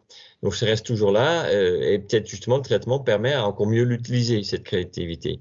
En même temps, je cite un exemple que j'ai discuté un jour avec un pédopsychiatre qui avait un adolescent qui disait oui, mais bon, je fais des cours de théâtre ou je fais du théâtre et justement quand je fais du théâtre, je veux garder ce côté hyperactif ou NPC parce que ça m'aide. Et dans ce cas, je dis bon, il se peut que dans certaines situations, de ne pas le prendre à ce moment-là. Mais ça n'impacte pas quelque part, donc c'est ce côté artistique ou créatif. Pour ce qui est le problème de réveil, à ce jour, il n'y a pas de solution, si ce n'est que, et moi je l'ai d'ailleurs aussi fait avec mon fils aîné au début quand il était diagnostiqué, il y a plus de 13 ans, 13-14 ans, de le donner au réveil. Bien sûr, du coup, ça va diminuer la durée dans la journée. Mais si, par exemple, c'est ce que je faisais avec mon fils aîné, je le réveillais le matin, il prenait son traitement et vu que ça agit quand même assez rapidement, 20-30 minutes, quand il était au petit déjeuner, ça donnait déjà un effet. Parce que ça a quand même un côté stimulant. Sinon, mais bon, comme je dis, à ce jour, et surtout pas en France, c'est disponible, il paraît, en fait, ça existe, il y a un traitement qui a été développé, qui peut être pris le soir, mais avec donc le début de libération différé. Donc on le prend le soir, et 6 ou 7 heures après, ça commence à se diffuser, mais ça, c'est donc un traitement qui pourrait résoudre ce problème-là, mais il n'est pas tout ça, de toute façon, ce sont des traitements sous responsabilité des médecins. Mais je crois que le problème, c'était de réveiller votre enfant le matin, c'est ça? Oui, alors, parce que réveiller son enfant le matin, je crois que c'est un peu comme beaucoup de parents ce soir. Il faut y aller à plusieurs reprises. Alors, et puis même en première, ça peut durer de 6h à 10h du matin, le réveil. Hein, oui. Alors non, donc dans ce cas-là, il faut prendre peut-être un petit aiguillon pour le pousser aux fesses. Mais effectivement, oui, je pense qu'effectivement, nous avons pour beaucoup ce soir des parents ayant des enfants en situation de TDA ou H. Et effectivement, le réveil est un peu compliqué le matin. Il y a des petites choses à voir par rapport quand il y a une difficulté au réveil. Il faut déjà vérifier si l'enfant dort suffisamment, si son sommeil est réparateur, si en fait il ne se réveille pas constamment la nuit. Et donc, en fait, aller chercher s'il y a un trouble du sommeil. Par exemple, un enfant qui a du mal à se réveiller le matin, c'est peut-être parce qu'il fait des apnées du sommeil. Je peux vous en parler, on est concerné dans la famille. Et je peux vous dire que quand vous faites des apnées du sommeil, le réveil, c'est une torture. Vous avez l'impression de sortir d'outre-tombe et c'est super difficile de se réveiller. Donc, quand il y a un problème de réveil le matin, on ne peut pas parler vraiment de TDAH, sauf si c'est un TDAH qui n'a pas dormi de la nuit, parce qu'il jouait ou parce qu'il était sur les écrans trop tard. Parce que ça, par contre, les écrans à une heure tardive peuvent empêcher et retarder grandement l'endormissement, voire faire que les enfants ne dorment pas du tout. Et de l'autre côté, si en fait c'est un enfant qui se réveille très souvent, là c'est la mélatonine à donner le soir qui peut aider. Par exemple, c'est le cas de mon fils. Sans mélatonine, eh bien, en fait, il n'arrive pas à s'endormir ou alors il se réveille très souvent. Et du moment où donc, du coup, il n'arrive pas à se réveiller le matin, si je lui donne la mélatonine à effet prolongé le soir, c'est ce qui s'appelle le Slénito, eh bien, là, il s'endort, il dort toute la nuit et le réveil, il est levé avant moi. Donc, il faut chercher pourquoi ce réveil est si difficile. C'est certainement lié à un sommeil qui n'est pas bon. D'accord. Merci de votre retour. Je vous en prie. On donne la parole à David. Oui, merci. En fait, le témoignage que nous, on aimerait faire, c'est donc on a un enfant HPI qui a 11 ans. On a un second qui a 14 ans, qui est en 3e actuellement et qui a été diagnostiqué TDAH. En fait, comment on est tombé dessus? On est tombé dessus un peu sur le tard. Et c'est en fait la quantité d'informations qui commençait à monter un peu en puissance en fin de collège, qui nous a mis un peu la puce à l'oreille et qui a engendré de notre côté un test chez une psy. On s'était plutôt lancé dans un test de QI suite à discussion avec notre médecin généraliste. Et le test de QI a montré en fait une variabilité des résultats qui était assez importante. Et ce qui était nécessairement pointé du doigt, c'est la mémoire de travail. Donc autant on va dire qu'il explose les scores dans certains autres domaines, mais sur la mémoire de travail, effectivement, c'est une difficulté et on voit qu'on est constamment dans la répétition. C'est ce que j'ai entendu à plusieurs reprises ce soir, la répétition des leçons, à s'y prendre plutôt que tous ses camarades pour que ça entre, parce qu'on répète la leçon à plusieurs reprises. Donc ma question, c'est est-ce que parce que là on se profile sur la fin du collège, le choix vers les lycées, c'est une inquiétude, je crois, chez beaucoup de parents, pour que l'orientation ne soit pas biaisée et qu'on mette toutes les chances de notre côté. Donc, suite à ce test de QI, évidemment, on va plus loin et la prise en charge va être désormais prise en compte, puisque au mois de mai, on a rendez-vous dans un centre spécialisé pas loin de notre domicile pour que ce soit le côté TDA qui soit vraiment maintenant pris en charge et qu'on puisse potentiellement aller vers un traitement ou quelque chose comme ça. Mais la question, c'est comment faire, effectivement, par rapport à tout ce qu'on vient de dire jusqu'à maintenant, pour mettre tous les éléments du côté de l'enfant, pour qu'il trouve sa voie et qu'on ne soit pas sur je ne vais pas dire un échec scolaire programmé, parce que de tous les témoignages qu'on entend, c'est que si on n'est pas dans le bon établissement et que l'élève se retrouve face à des difficultés, finalement, s'il ne rentre pas dans les cases, c'est une réorientation quasi obligatoire. Donc, Non. Mais ça peut être compliqué en fait. C'est compliqué. Pour l'enfant. Ouais. C'est compliqué pour tous les enfants déjà. Ouais. De toute façon, la scolarité aujourd'hui, même pour nous, elle était compliquée. Elle est compliquée pour tous les enfants. Après, un enfant qui est effectivement en situation, avec un TDA, ce n'est pas évident pour lui parce que oui, s'il reste tout seul, effectivement, c'est beaucoup plus compliqué pour lui. En général, il y a très souvent papa et maman derrière qui aident, qui refont revoir les devoirs à la maison, qui refont les exercices, qui répètent 5 fois, 6 fois, 7 fois. Bon, et à un moment donné, ça rentre. Ce ne sont pas du tout des enfants bêtes, au contraire. Ah non, du tout. C'est pas ce que j'ai dit. Voilà, non, mais voilà, de toute façon, vous l'avez même vu, j'irais presque vérifier avec le test de QI, mais c'est même pas ça, c'est que ce sont des gamins qui sont ultra intelligents, qui ont une façon différente, on va dire, d'appréhender les choses, une façon qui est encore un peu inconnue pour beaucoup de nos concitoyens. Elle est inconnue pour beaucoup, effectivement, des professeurs, mais qui apprennent au fur et à mesure qu'on parle de TDAH. Il faut quand même rendre à César ce qui est à César. Je dirais, depuis la loi 2005, il y a eu quand même une sacrée évolution, même s'il y a encore des progrès à faire. Après, c'est une bataille de tous les instants, c'est un effort, effectivement, pour l'enfant. Bien entendu, s'il n'est pas médicalisé, c'est peut-être plus compliqué pour lui parce qu'il faut qu'il génère en permanence, qu'il soit attentif en permanence. Et ce n'est pas possible d'être attentif en permanence, même pour nous. Même pour quelqu'un qui n'a pas ce problème-là. Donc oui, c'est pour ça que les médicaments sont souvent conseillés parce que ça permet justement cette libération de dopamine et qui va pouvoir au moins, je dirais, soulager l'enfant de ce point de vue-là. Après, ça ne l'empêche pas d'apprendre. Mais oui, il faut un suivi, il faut aussi effectivement avoir, discuter avec les professeurs, potentiellement se dire, oui, il y a tel et tel problème, j'ai rendez-vous dans un CMP, dans un CMPP, effectivement, peut-être que mon enfant a besoin d'une aide à la fois, je dirais, d'un accompagnement humain ou d'un accompagnement médicamenteux ou d'une thérapie en plus. qui lui permettraient de justement pouvoir aller plus loin. Et il faut que je vois avec l'école, avec le lycée, enfin le collège ou le lycée, quelles sont les propositions existantes. Donc on prend rendez-vous avec le médecin scolaire, on amène ces petits papiers en disant voilà, on a diagnostiqué notre enfant, il a tel et tel point, qu'est-ce qui a pu être mis en place? Est-ce qu'on met d'abord en place un plan d'accompagnement individualisé ou est-ce qu'on met ensuite en place un plan d'accompagnement personnalisé? Bon, voilà, on augmente de grade au fur et à mesure. Et puis à un moment donné, on passe le cap aussi de se dire finalement, si je veux vraiment aider mon enfant, je prends mon dossier sous le bras, je vais à la maison du handicap, je le dépose, je demande effectivement une réunion de l'équipe éducative de mon établissement afin de pouvoir aider mon enfant en demandant des aménagements pédagogiques bien précis, me mettre devant. Il y a tellement d'aménagements possibles qu'on pourrait faire la liste entière aujourd'hui, si vous voulez. C'est même non exhaustif en fait comme liste. Et puis avoir une reconnaissance handicap et mettre en place ce qu'on appelle un plan personnalisé de scolarisation. Où là, il y a vraiment une application. Donc il y a une aide humaine en général. Il peut y avoir un ordinateur aussi. Il y a aussi des tiers-temps appliqués pour les contrôles, alors qui sont appliqués soit en fonction en notion de temps, soit en notion de barème scolaire ou on vous enlève une ou deux questions, voilà. Et la scolarité se fait. Et elle se fait. Alors bien entendu, si on sent au bout d'un moment que son enfant il n'en peut plus et qu'il tire la langue et que voilà, on peut penser à une orientation vers le professionnel s'il a une appétence sur le professionnel. Voilà. Mais après, on peut aussi passer le cap et dire non, finalement, il n'a pas du tout d'appétence pour cela.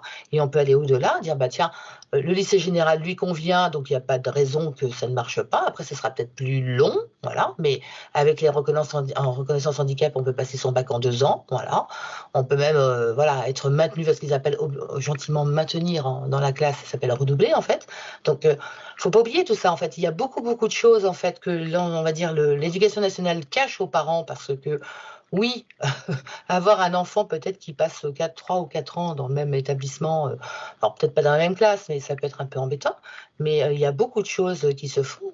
Nos enfants ayant aussi parfois, donc, comme vous l'avez dit vous-même, Monsieur Schenk, un temps de maturité intellectuelle un peu plus, différent de ceux des autres, avec peut-être 3 ans de retard, peut-être qu'il leur faut 1 an de plus pour que justement certaines choses se précisent dans leur raisonnement et ça permet d'avancer. Voilà, donc, en gros, si vous avez la possibilité de mettre en place des aménagements pédagogiques pour votre enfant, faites-le. Ouais. Voilà, Après, et au contraire, un peu aidant et éclairant pour lui, je pense aussi, le test de QI, on n'est pas fan du test de QI, c'est pas qu'on avait des doutes sur ses capacités, mais ça a permis quand même de mettre le doigt sur, je dirais, ses points forts et ses points ou ses axes d'amélioration, parce que c'est ce qu'on disait tout à l'heure, c'est qu'un adulte, il va pouvoir faire des formations par son entreprise ou pas, mais pour apprendre à se connaître, l'enfant, il se découvre au fur et à mesure des expériences de vie, et c'est vrai que le test de QI, ça a permis d'accélérer un peu tout ça, c'est-à-dire de lui expliquer que voilà, sur certains aspects, il a besoin de plus de temps que les autres. Sur d'autres, par contre, il arrive à s'en sortir tout à fait bien. Après, chaque enfant est comme il est, mais c'est quand même un indicateur qui permet de voir sur quels axes il faut être un peu plus sensible et mieux l'accompagner. Mais la prise en charge, on l'espère, va permettre, peut-être avec un traitement médicamenteux ou pas, mais d'encore améliorer tout ça et d'avancer un peu plus sereinement, quoi. Ouais. En tout cas, avancer dans ce chemin-là, il y a une prise en charge qui va être faite avec soit du médication, soit de l'aide thérapeutique. Continuer et demander surtout l'aide de l'école. Hein. Ça, c'est clair et net. Ça, c'est monter dessus. Là, c'est pareil. Je vais me permettre, moi aussi, je vais être extrêmement impoli. Je vais interrompre la conversation. Et je vais interdire à Monsieur Schenk et Madame Molinier de répondre parce que maintenant, à chaque fois qu'on rajoute quelque chose, il y a plein de questions. Donc, je ne dis plus rien et on va enchaîner. Je suis désolée avec Monsieur ou Madame Debienne.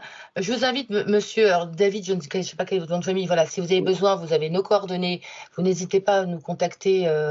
En dehors de ce séminaire, de ce webinaire, on sera très ravis et très contents de pouvoir vous répondre, Madame Molinier, Monsieur Schenk et moi-même. Il n'y a aucun souci. Mais on va peut-être juste continuer. Donc, je vous coupe la parole. Je suis désolée. Merci beaucoup, en tout cas. Je vous en prie. Alors, je vais passer à Laetitia Marcel. Bonsoir. On est tous les deux, mais c'est juste que c'est moi qui ai la grosse voix, donc c'est moi qui prends la parole. Bonsoir à tous et merci pour vos témoignages. Alors, nous, on est parents d'un petit Jules qui a été diagnostiqué TDAH il y a 2 ans. On a vécu des péripéties dans le public et donc on a souhaité le mettre en privé pour que ça se passe mieux parce qu'il passait ses semaines au fond de la classe avec des gros problématiques de comportement. Aujourd'hui, on est dans une phase d'école où ça se passe quand même un petit peu mieux. On a fait une demande de reconnaissance de handicap à la MDPH, il a été reconnu. Le problème, c'est qu'aujourd'hui, on a demandé une AESH et un PAI auprès de l'école et aujourd'hui, c'est la bagarre parce qu'on n'arrive pas à avoir une AESH. Et le PAI, ça tourne en rond, mais ça se met pas en place. Et donc, du coup, on voudrait savoir si on a un moyen de faire quelque chose. C'est un PPS que vous devez demander pour avoir la ESH. C'est pour ça que ça bloque. Ouais. C'est un PPS. C'est plan personnel de scolarisation, sauf qu'il est tamponné par la MDPH et donc, de fait, l'école ne peut pas le refuser. Par contre, les AESH, oui, sont des perles rares à l'heure actuelle. Voilà, c'est ça, c'est ce que la directrice nous explique. Mais oui, mais vous, c'est pas grave. Vous lui dites oui, puis vous continuez. Vous faites le siège de son bureau. Alors le PPS, du coup, on le demande auprès de qui, du coup? En fait, vous le demandez pareil, la MDPH, s'il a eu une reconnaissance handicap au niveau de la MDPH, ils sont obligés de faire un PPS. Donc, vous demandez la mise en place de ce qu'on appelle un GEVASCO, en fait. Donc, c'est une réunion de l'équipe éducative qui va donc déterminer ce qu'il faut mettre en place pour aider votre enfant. Donc, c'est comme l'équipe éducative avec les parents et les médecins de l'enfant qui déterminent ce qu'il faut faire, mais c'est tous ensemble. Et donc là, vous dites, voilà, on a vraiment besoin d'une AESH. Et si la MDPH, pour l'instant, la MDPH, elle vous a précisé certaines choses ou pas? Non, elle a juste dit, voilà, une reconnaissance handicap, ou elle a préconisé…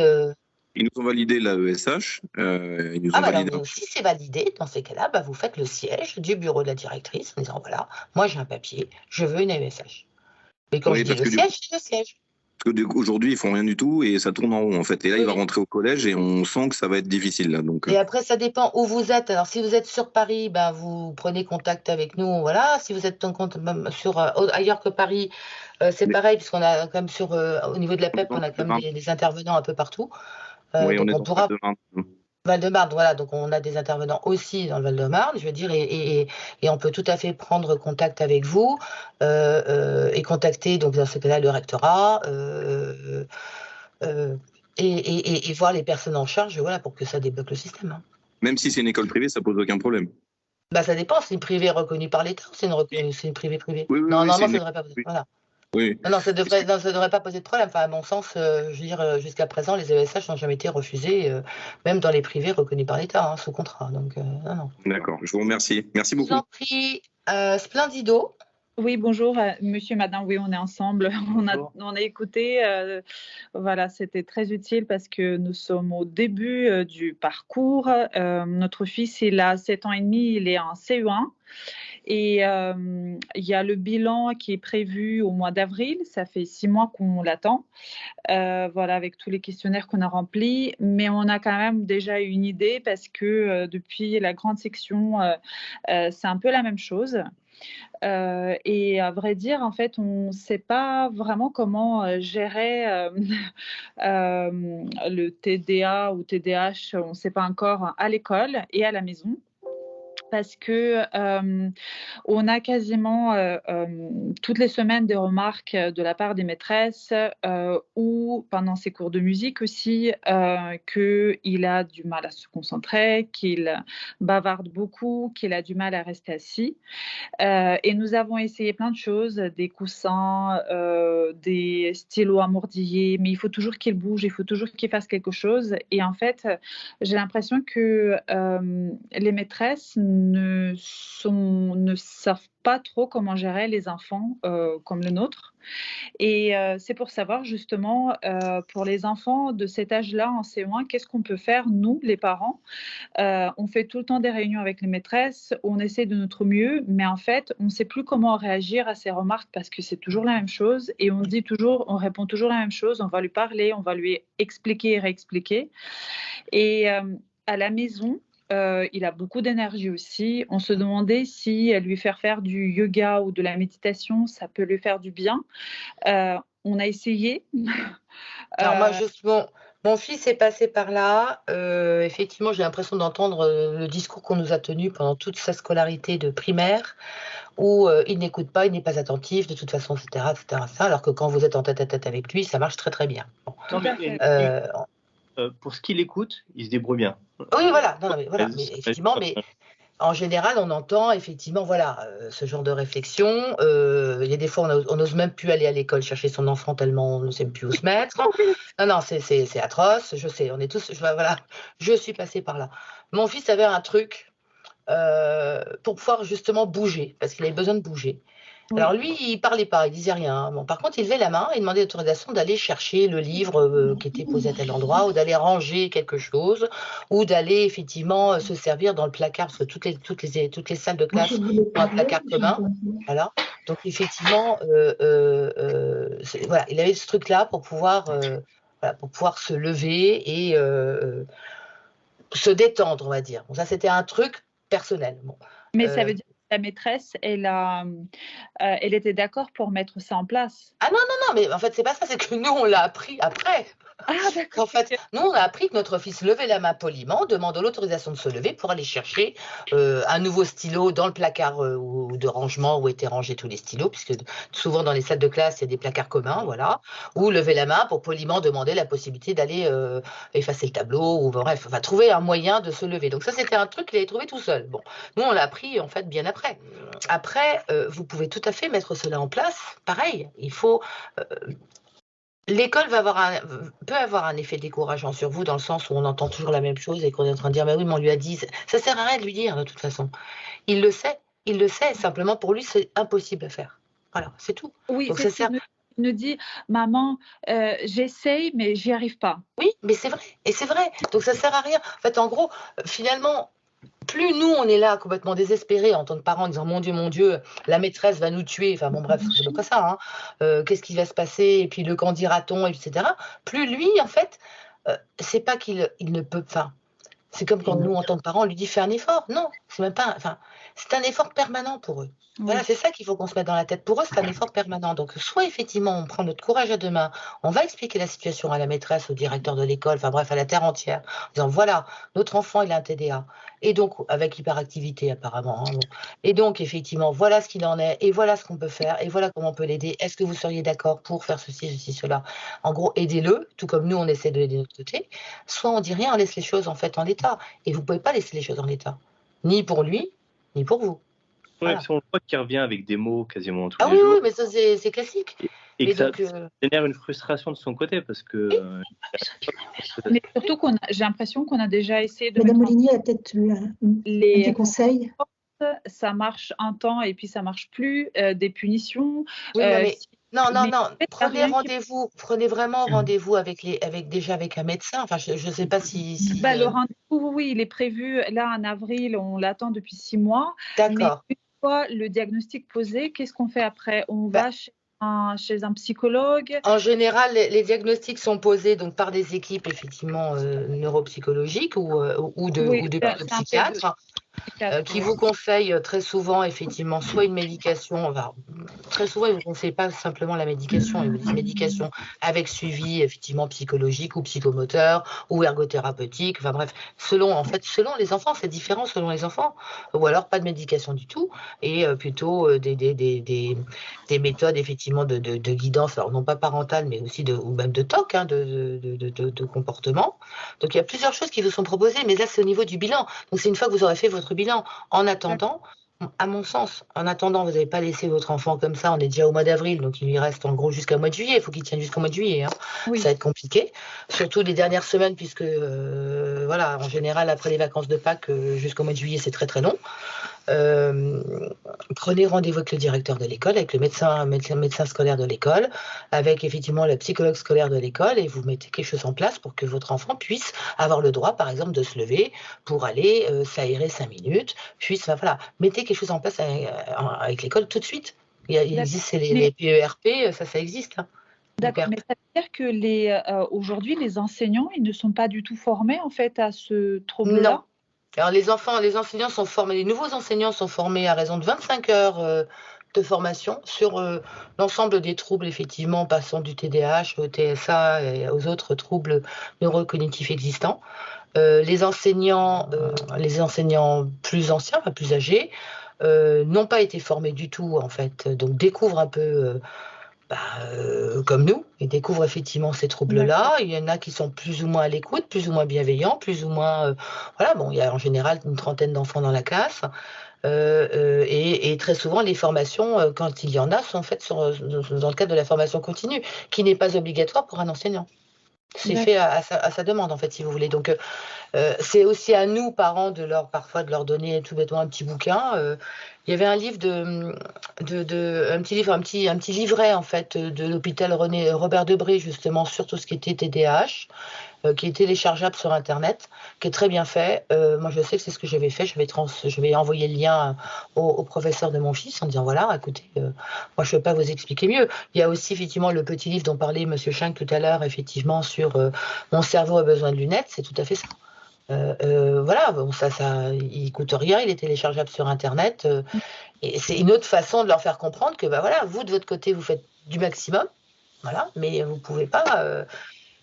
travailler sans eux et eux ne peuvent pas travailler sans vous. Voilà. Et sur, voilà, sur le site, tout pareil, il y a aussi, sur votre site, c'est une pépite d'information. Oui, il y a plein de liens sur le sommeil, sur beaucoup de choses en fait. Tous les points qui ont été abordés, vous pouvez retrouver des ressources. Ah, d'accord. Je sens que si on ne propose pas de solution, ça ne va pas venir tout seul. Mais non, en général, en fait, c'est les parents qui sont initiateurs. D'accord. Mais voilà, faut le prendre avec beaucoup d'énergie, avec beaucoup le sourire.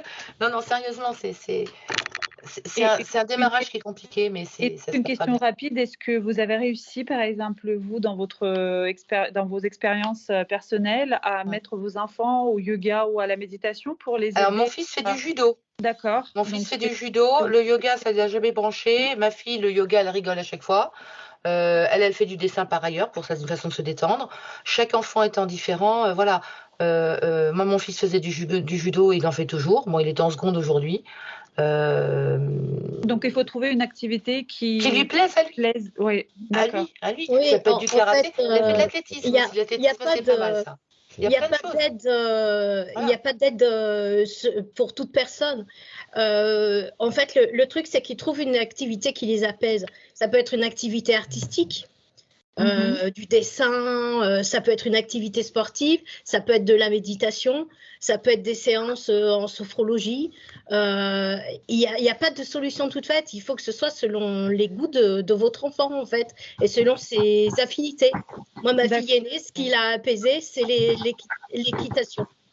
Voilà, mais il faut trouver, ça peut être la danse, ça peut être faire de la peinture, enfin voilà. C'est l'enfant qui indiquera. C'est l'enfant qui décide, en fait. Il faut surtout éviter, je pense que Myriam sera d'accord avec moi, il faut surtout éviter de se faire avoir par toutes les propositions, etc. Voilà. D'accord. Donc, il y a parfois beaucoup de choses, on va vous proposer, on va vous dire, bah oui, tiens, en faisant, je sais pas moi, on va inventer du tricot en mettant le pied en l'air et puis la main à droite en haut et puis la tête penchée vers la gauche. Bon, non, en gros, n'importe quelle activité qui est au goût de votre enfant lui conviendra. On n'est pas obligé de partir dans des choses complètement alambiquées. Donc, honnêtement, on teste plein de sports, d'activités, etc. Et à chaque fois, on revient vers nous en disant non, mais il n'est pas très doué. Mais en final, c'est pas qu'il est pas doué. On s'en fout qu'il soit doué. C'est pas le problème, c'est qu'il s'amuse, le principal. C'est que ça le détende. Ouais. Mais j'ai l'impression aussi que depuis la grande section, depuis toutes les remarques qu'on reçoit, on essaie de le faire rentrer dans une case en fait de société. Et comme on n'y arrive pas, en fait, j'ai l'impression qu'on n'est plus à son écoute. C'est-à-dire que on oublie d'écouter notre enfant parce qu'il ne répond pas aux standards de la société, son comportement, le fait qu'il bouge dans tous les sens, le fait qu'il aime courir.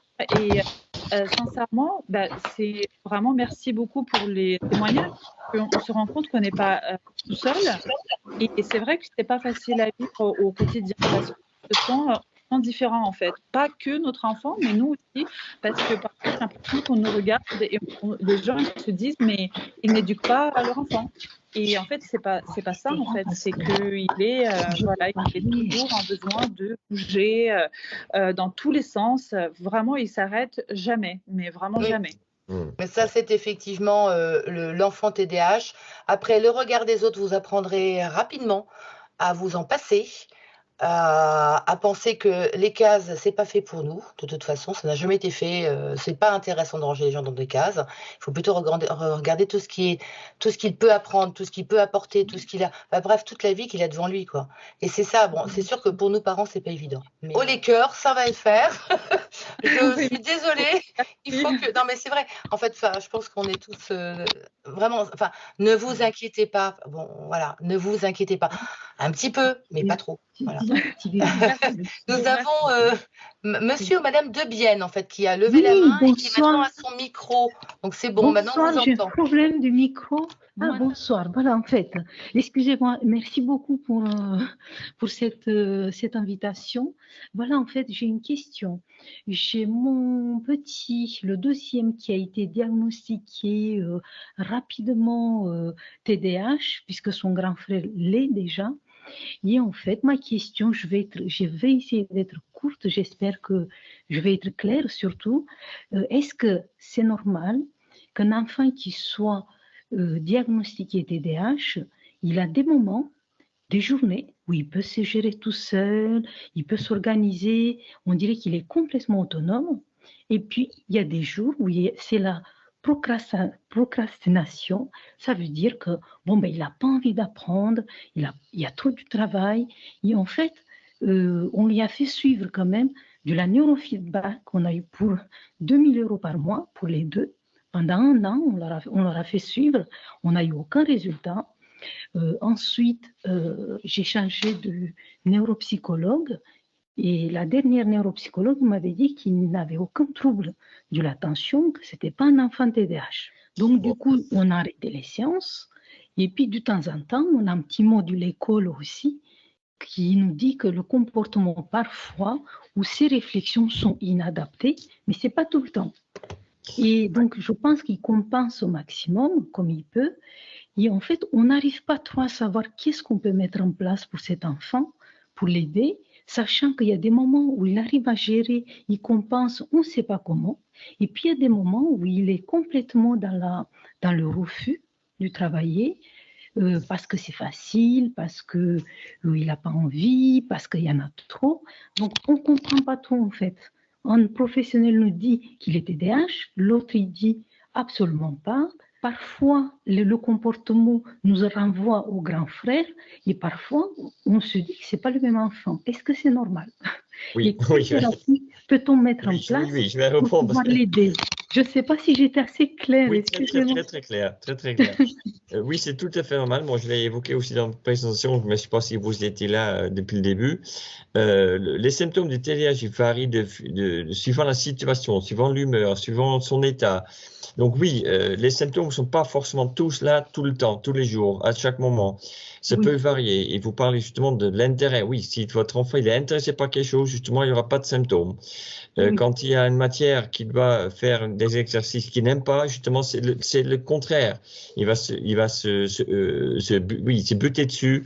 Il va même refuser de le faire. Donc c'est tout à fait normal que c'est variable dans la journée, dans les semaines, dans les mois et suivant les situations. Pour juste rapidement revenir, parce que il y a des moments où il gère. Oui, mais c'est possible. Oui, mais c'est normal.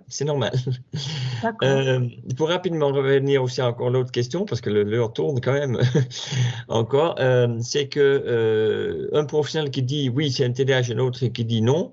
Bon, apparemment, si j'ai bien compris, c'est un neuropsychologue qui a dit qu'en fin de compte, non, c'est pas un TDAH, qui remet en question le diagnostic. Le neuropsychologue n'a pas à remettre en question le diagnostic qui est posé par un médecin. Le neuropsychologue n'est pas une personne qui peut faire le diagnostic et ne pas non plus les remettre en question. Voilà, c'est ce que je peux dire aux deux situations. Ok. Qu'est-ce que je peux faire? Qu'est-ce qu'on peut mettre en place pour justement pouvoir l'aider? Mais plein de choses, mais c'est surtout au médecin qui a posé le diagnostic de décider ce qu'il y a à mettre en place. Il se peut que c'est un médicament qui doit être mis en place ou certaines thérapies. Ça, comme ça, il n'y a pas de règle dehors. Ouais. On avait essayé, mais il ne supportait pas. Il ne supportait pas, c'était pire. Oui, mais il y a différentes formes de médicaments et comme dit Monsieur Schenk, effectivement, c'est au médecin traitant, enfin, ou au médecin ou au neuropsychiatre, en fait, ou au pédopsychiatre, effectivement, d'établir le diagnostic. Là, nous, on peut donner des conseils, mais on ne peut pas s'avancer, nous ne sommes pas médecins, si vous voulez. Donc, honnêtement, moi, je pense que vous devriez plutôt reprendre contact avec le médecin de votre enfant pour vraiment mettre les choses à plat. Parfait, merci. On vous remercie beaucoup. Bien, écoutez, s'il n'y a plus de questions, on va d'abord remercier Myriam Molinier et Fred Schenk de leur... on va dire que ce soit exhaustif parce qu'on a encore tellement de choses à dire, mais de cette présentation qui a été vraiment très, très intéressante, de témoignages de Myriam, effectivement, on sent bien la maman concernée. Monsieur Schenk, je pense que c'est pareil aussi, étant vous-même TDAH, vous savez de quoi vous parlez. Et vraiment, merci vraiment beaucoup d'avoir accepté de participer à ce webinaire auprès de la Fédération PEP. Merci beaucoup à vous. Merci à vous pour l'invitation et pour le temps que vous avez consacré. Et à vous tous qui étiez là aussi pour nous écouter. Mais vraiment, merci beaucoup à tous les deux de cet échange et de tout cet apport de connaissances que vous nous avez donné. Merci beaucoup. Merci. Merci à vous. Au revoir. Merci infiniment.